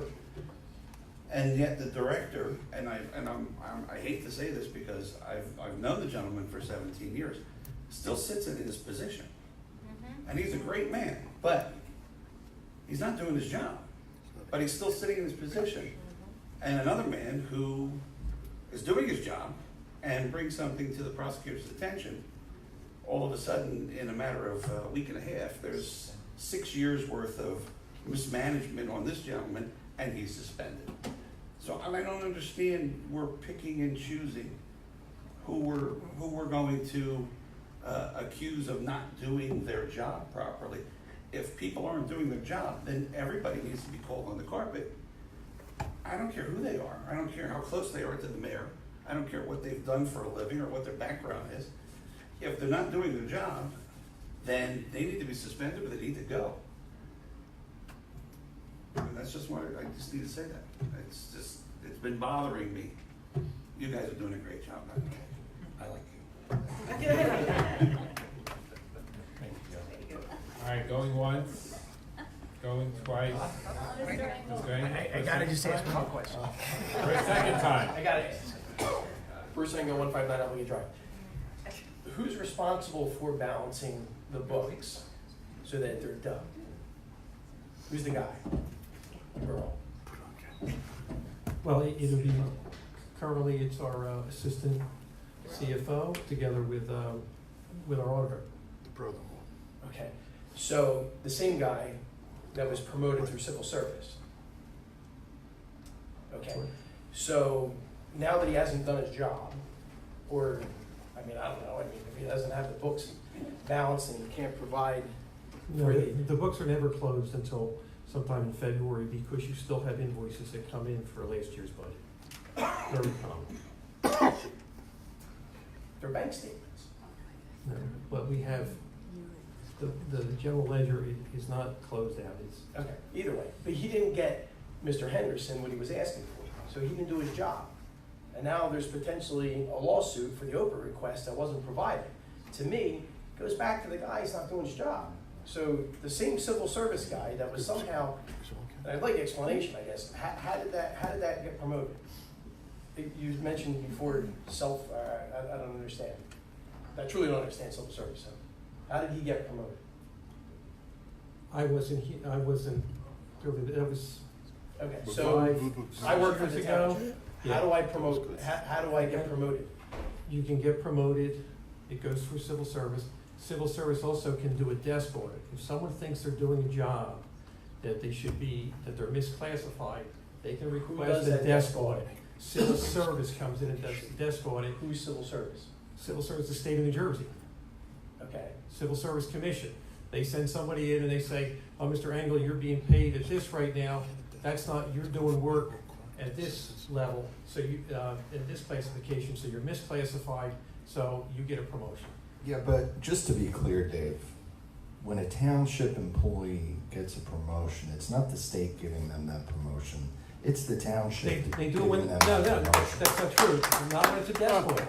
When it's a desk audit, the Civil Service Commission. Accepting that extremely rare and unlikely, instance of It's a not- desk audit. So how do we find out if he was promoted by desk audit? Under more typical It was circumstances. a desk audit with a recommendation from Mr. Barrett. With a glowing recommendation from Mr. Barrett at the time. And I don't know how many years ago that was, but it was a desk audit. That's my understanding. Going Thank you. once. Quick. Going twice. No third times. Councilwoman Sherman. Can we point out that Mr. Kenny's lie that he just said All right right, there? all right. The general ledger's never Dave, closed? Dave, you gotta go. Dave, you gotta go. I've been banging the gavel all night. Yeah. You gotta, I'm serious, Dave, you gotta go. He can sit up there and lie, and I gotta go. I've been warning you all night. Councilwoman Sherman. Okay. That's a shame. I'll get on my soapbox, if you like, because I have some questions here regarding the animal shelter. I'll start with the animal shelter and work my way through. The SOPs, we received a draft of the SOPs.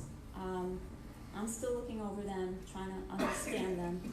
But, Mr. Kenny, in business, usually when SOPs are drafted, you have the SOP committee that is formed, that has the different experts that come together to put the document in place.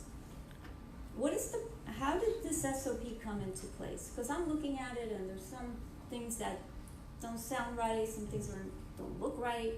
I'm just curious how it came to be. My understanding is Mr. Plunkett gathered SOPs from various animal shelters. He reviewed them, they were reviewed by Dr. Bowden, and that resulted in the draft. Okay, he gathered them, he puts together, Dr. Bowden looks at it, she does her tweaks or whatever, and then where is it now? Granted, we have it, we have to review it, we have to look at it, but what's the next step with this SOP? It would just be put in place by Mr. Plunkett, his department, so he puts the SOPs in place. There's no requirement that you have SOPs, but he'll put the SOPs in place. Just like the police department, the SOPs are generated by the police chief. So there's no other individual with expertise brought in to review to make sure that the SOPs are actually up to par? And No, right now, this time? the one we have, Rick and I have, is draft. It says draft on it, so it's still draft. Right? Yeah, but I think that's pretty much the final. But it's a draft, and they can always be changed. We'll always take recommendations from people. They're not carved in stone. All right, so I'll review and put my comments. We'll put our comments. We're no experts by any means. I'm just surprised that Mr. Plunkett just puts it all together like that. Now, I have at the last council meeting. That's why I talk about a dog chasing his tail. You go round, round, round. There was the issue that was brought up. The firefighters brought it up as well. That there was the issue with overnight calls regarding the animals. Nobody responded. They called Plunkett. No one responded. So I had asked you if there was a policy in place. And Mr. Plunkett should actually put a policy in place if it wasn't written, which is not a big deal. It's just something that the firefighters can hang in their place, that the police have, a piece of paper that outlines the steps, procedures. And you replied back, you told me what the policy is, they call Plunkett and so forth, whatever. But there's no formal policy. It's just known. That's my understanding. That's my understanding that dispatchers know. I just don't understand why there can't be a policy overnight hours, animal shelter overnight hours. Step one, this is what happens, this situation. And it's clear, I just don't understand why we can't have that. I agree with you. I think we should have something like that. But we talked about it last time, and what I asked if he didn't have one, that he should put one in place. I'd like to hear from Mr. Plunkett himself. You know what, we should probably talk about this, because he might need to come back in. Well, he's coming to the next meeting. Council President Morton asked that he come in to give a Board of Health report. Okay. And he told me he's available. He'll be here. Okay. Still my thunder. That's a good thunder. And with the software too, we're just learning about it tonight. We have no idea about that. To me, it is just not acceptable that the head of a department doesn't do his homework, doesn't do the research, doesn't take the time to put the to really look at to what he's implementing. It's sloppy, and it wasted a lot of IT hours. I'm sure those gentlemen wasted a lot of their time where they could have been doing other things. They could have been looking into this room. They could have been looking into a million other things that this town needs. And that's not a soapbox. That's facts. Facts. And to not have, like Ms. Pfeiffer said, to not have an estimated time of when this software will be completed, this whole process, again, it goes to no accountability. When you don't have accountability, you don't have timelines. Regarding the CFO, the general ledger, we did request it. We haven't received it either. You said it's still not complete. Submissions for applicants, please, again, if somebody's applying, we'd like to see who it is, who actually is interested in applying. Not that we're gonna share that information, that's private, that's confidential, never do that. Adela Avenue in Bromley. I did drive by, and thank you for taking care of this. I did drive by again after there was mattresses, it was a mess, that area. And I'm sure there's a lot of renters, but then when I drove back the second time after you had sent me the email that it was taken care of, there is so much garbage in that area, on the streets, just disgusting. it has to be a health issue. What can the township do to make those individuals clean up that garbage? I mean, there's stuff all over the sidewalks, and cats everywhere. I'm taking care of the mice. Well, we can issue citations to the people who live there, I guess, but of course, I'm sure people are gonna say, I didn't put that trash out there, Well, it's so. right in front of their homes. Came from a neighbor. I know we cleaned up the alleyways in the back, quite a bit. The Public Works went out there. Yeah, Mike Cosma goes down there, and, so there was one that, there's Adela and what's the other one? Victor.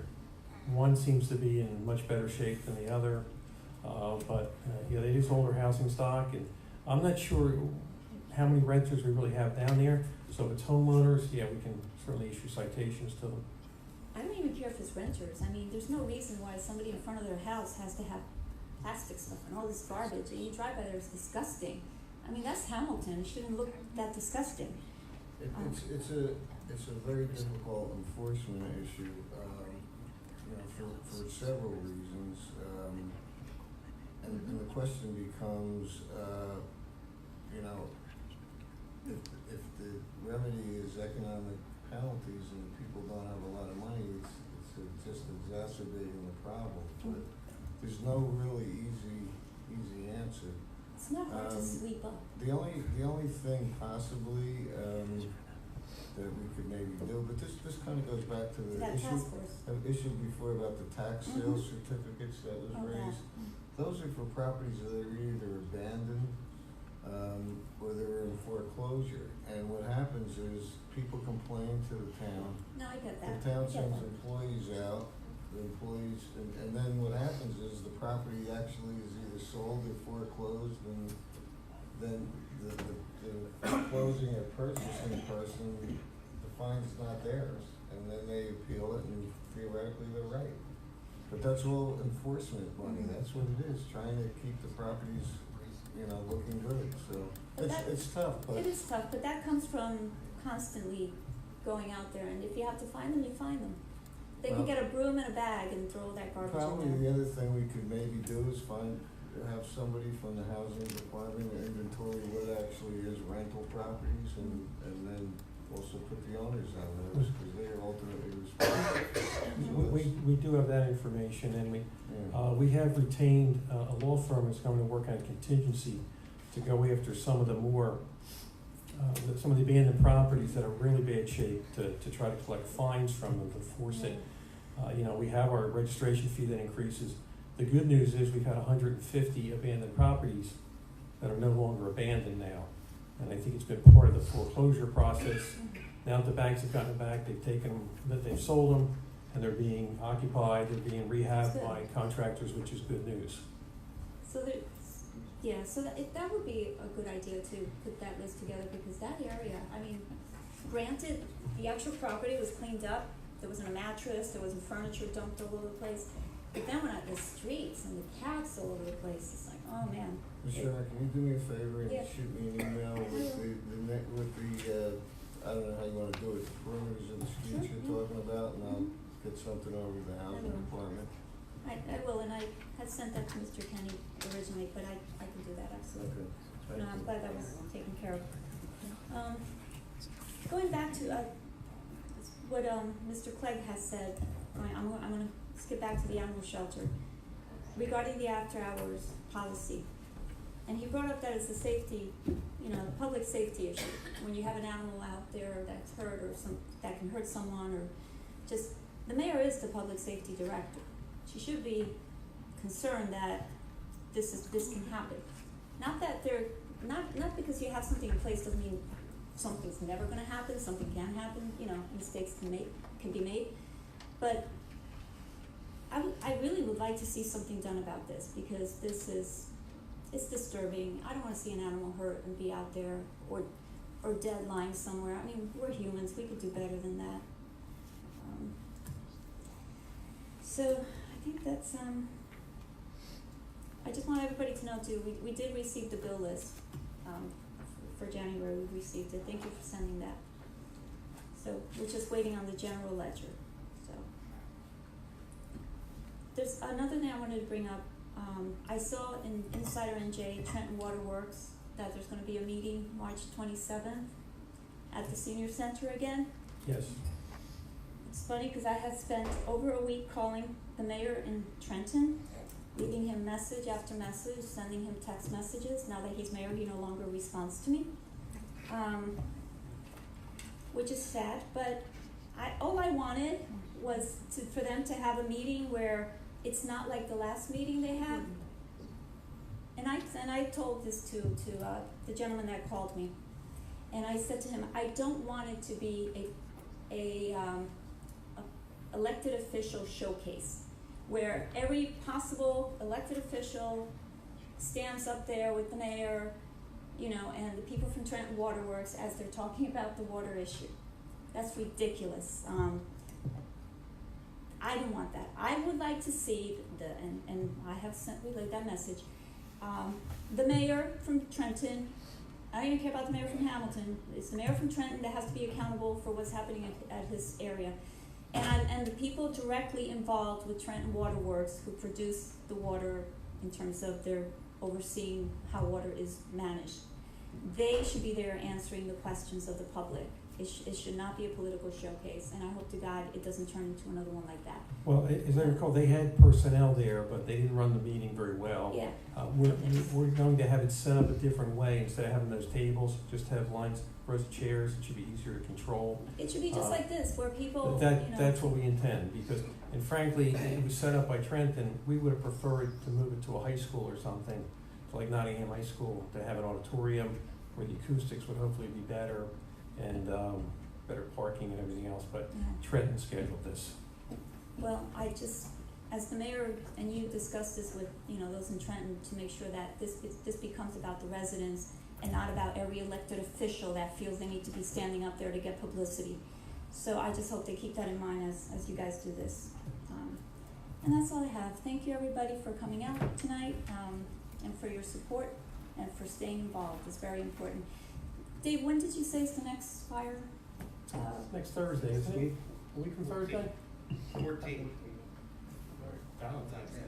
Valentine's Day. Oh, they all love me, so. Should be a good meeting. Work well. Well, hopefully it'll produce some good results, as it should. roses, Dave. Yeah, okay, thanks. No thorns, right? Take off the thorns. Actually, remember the Addams Family? Morticia would cut off some roses. Anyway, thank you everyone for coming out. Have a good night. Councilman. Sure. Thanks everybody for coming out. Yeah, it's a perfect day for that, Valentine's Day.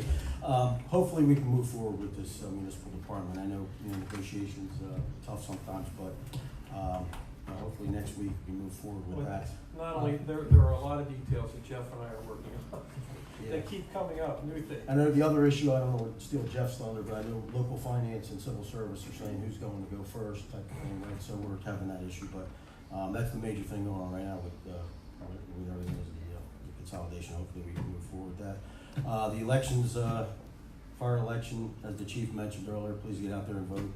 And that's about it. Have a great night, everyone. Thank you, Councilman.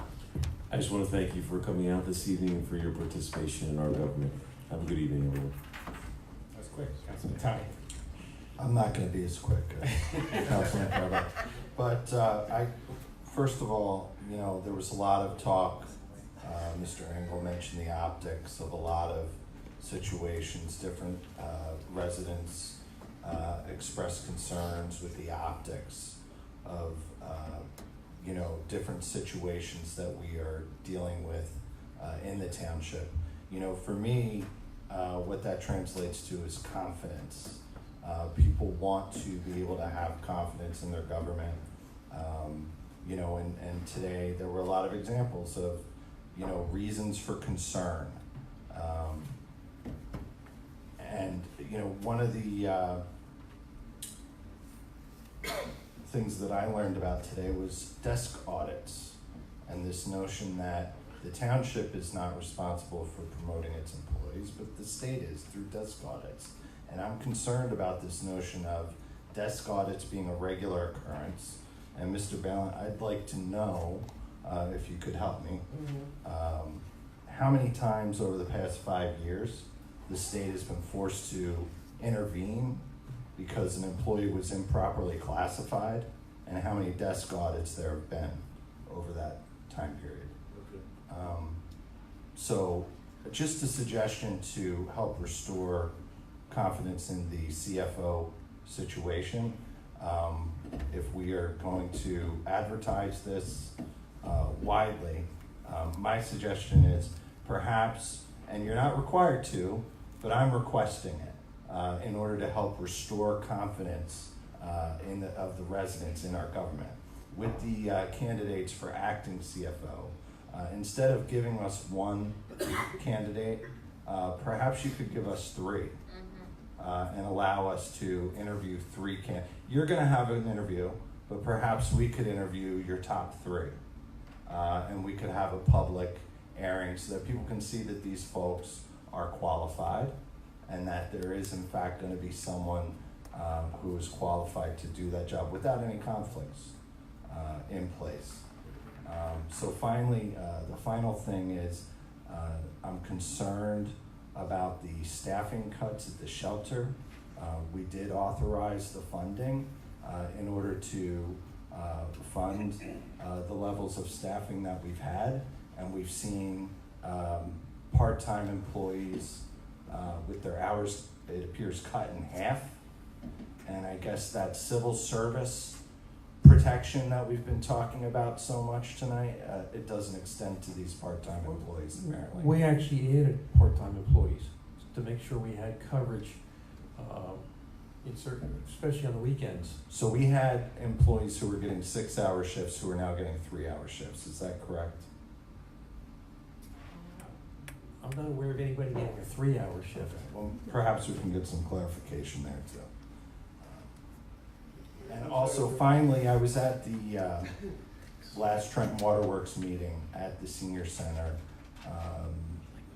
Hopefully, setting up rows of chairs will do the trick because the number of concerned residents who were there spilled out into the hallway, spilled out of the building. People couldn't even get in the building. That's how many people wanted to hear an update on that. So I imagine we're going to get another big turnout. That's why I would hope we could get even a bigger venue, but Trenton Waterworks went ahead with this. They wanted to do it there. Is it too late to assist them in getting a better venue for our residents? I think it is, because we talked to them about that. Why would it be too late? I mean, that's an easy. They seem determined that that's where they want to do it again. I agree with you. I think you'll get a lot more people in, and we had the round tables up the last time, and then it broke.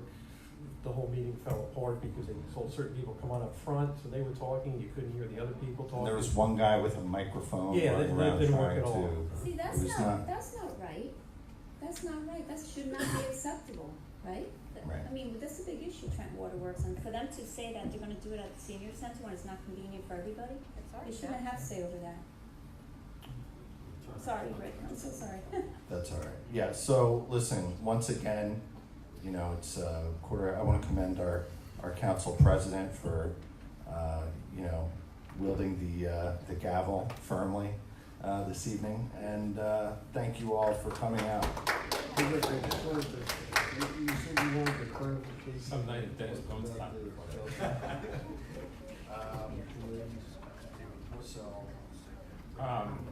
So while they're having their side conversation, Councilman, are you done?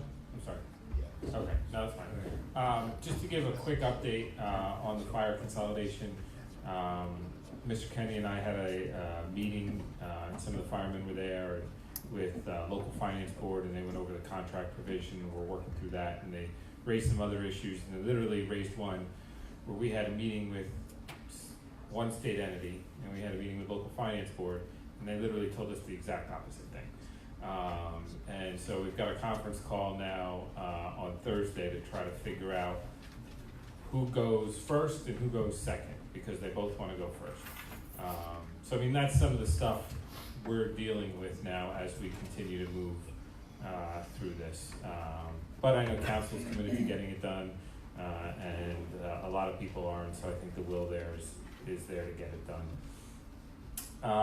Board of Health, we will have our first meeting at the next council meeting. So technically, the council also sits as the Board of Health. This was something we learned last year. And so our goal is to have quarterly meetings. So we've invited Mr. Plunkett in. in his role as the town's health officer, because the council, as the Board of Health supervises, turns out the health officer. So, we're gonna be hearing from him and hearing, about the 2018 recap. And one of the things I've heard a lot tonight about plan, council last year passed an ordinance that said all the departmental annual reports need goals. I mean, to me, that goes along with planning. And so, I haven't seen the annual reports yet.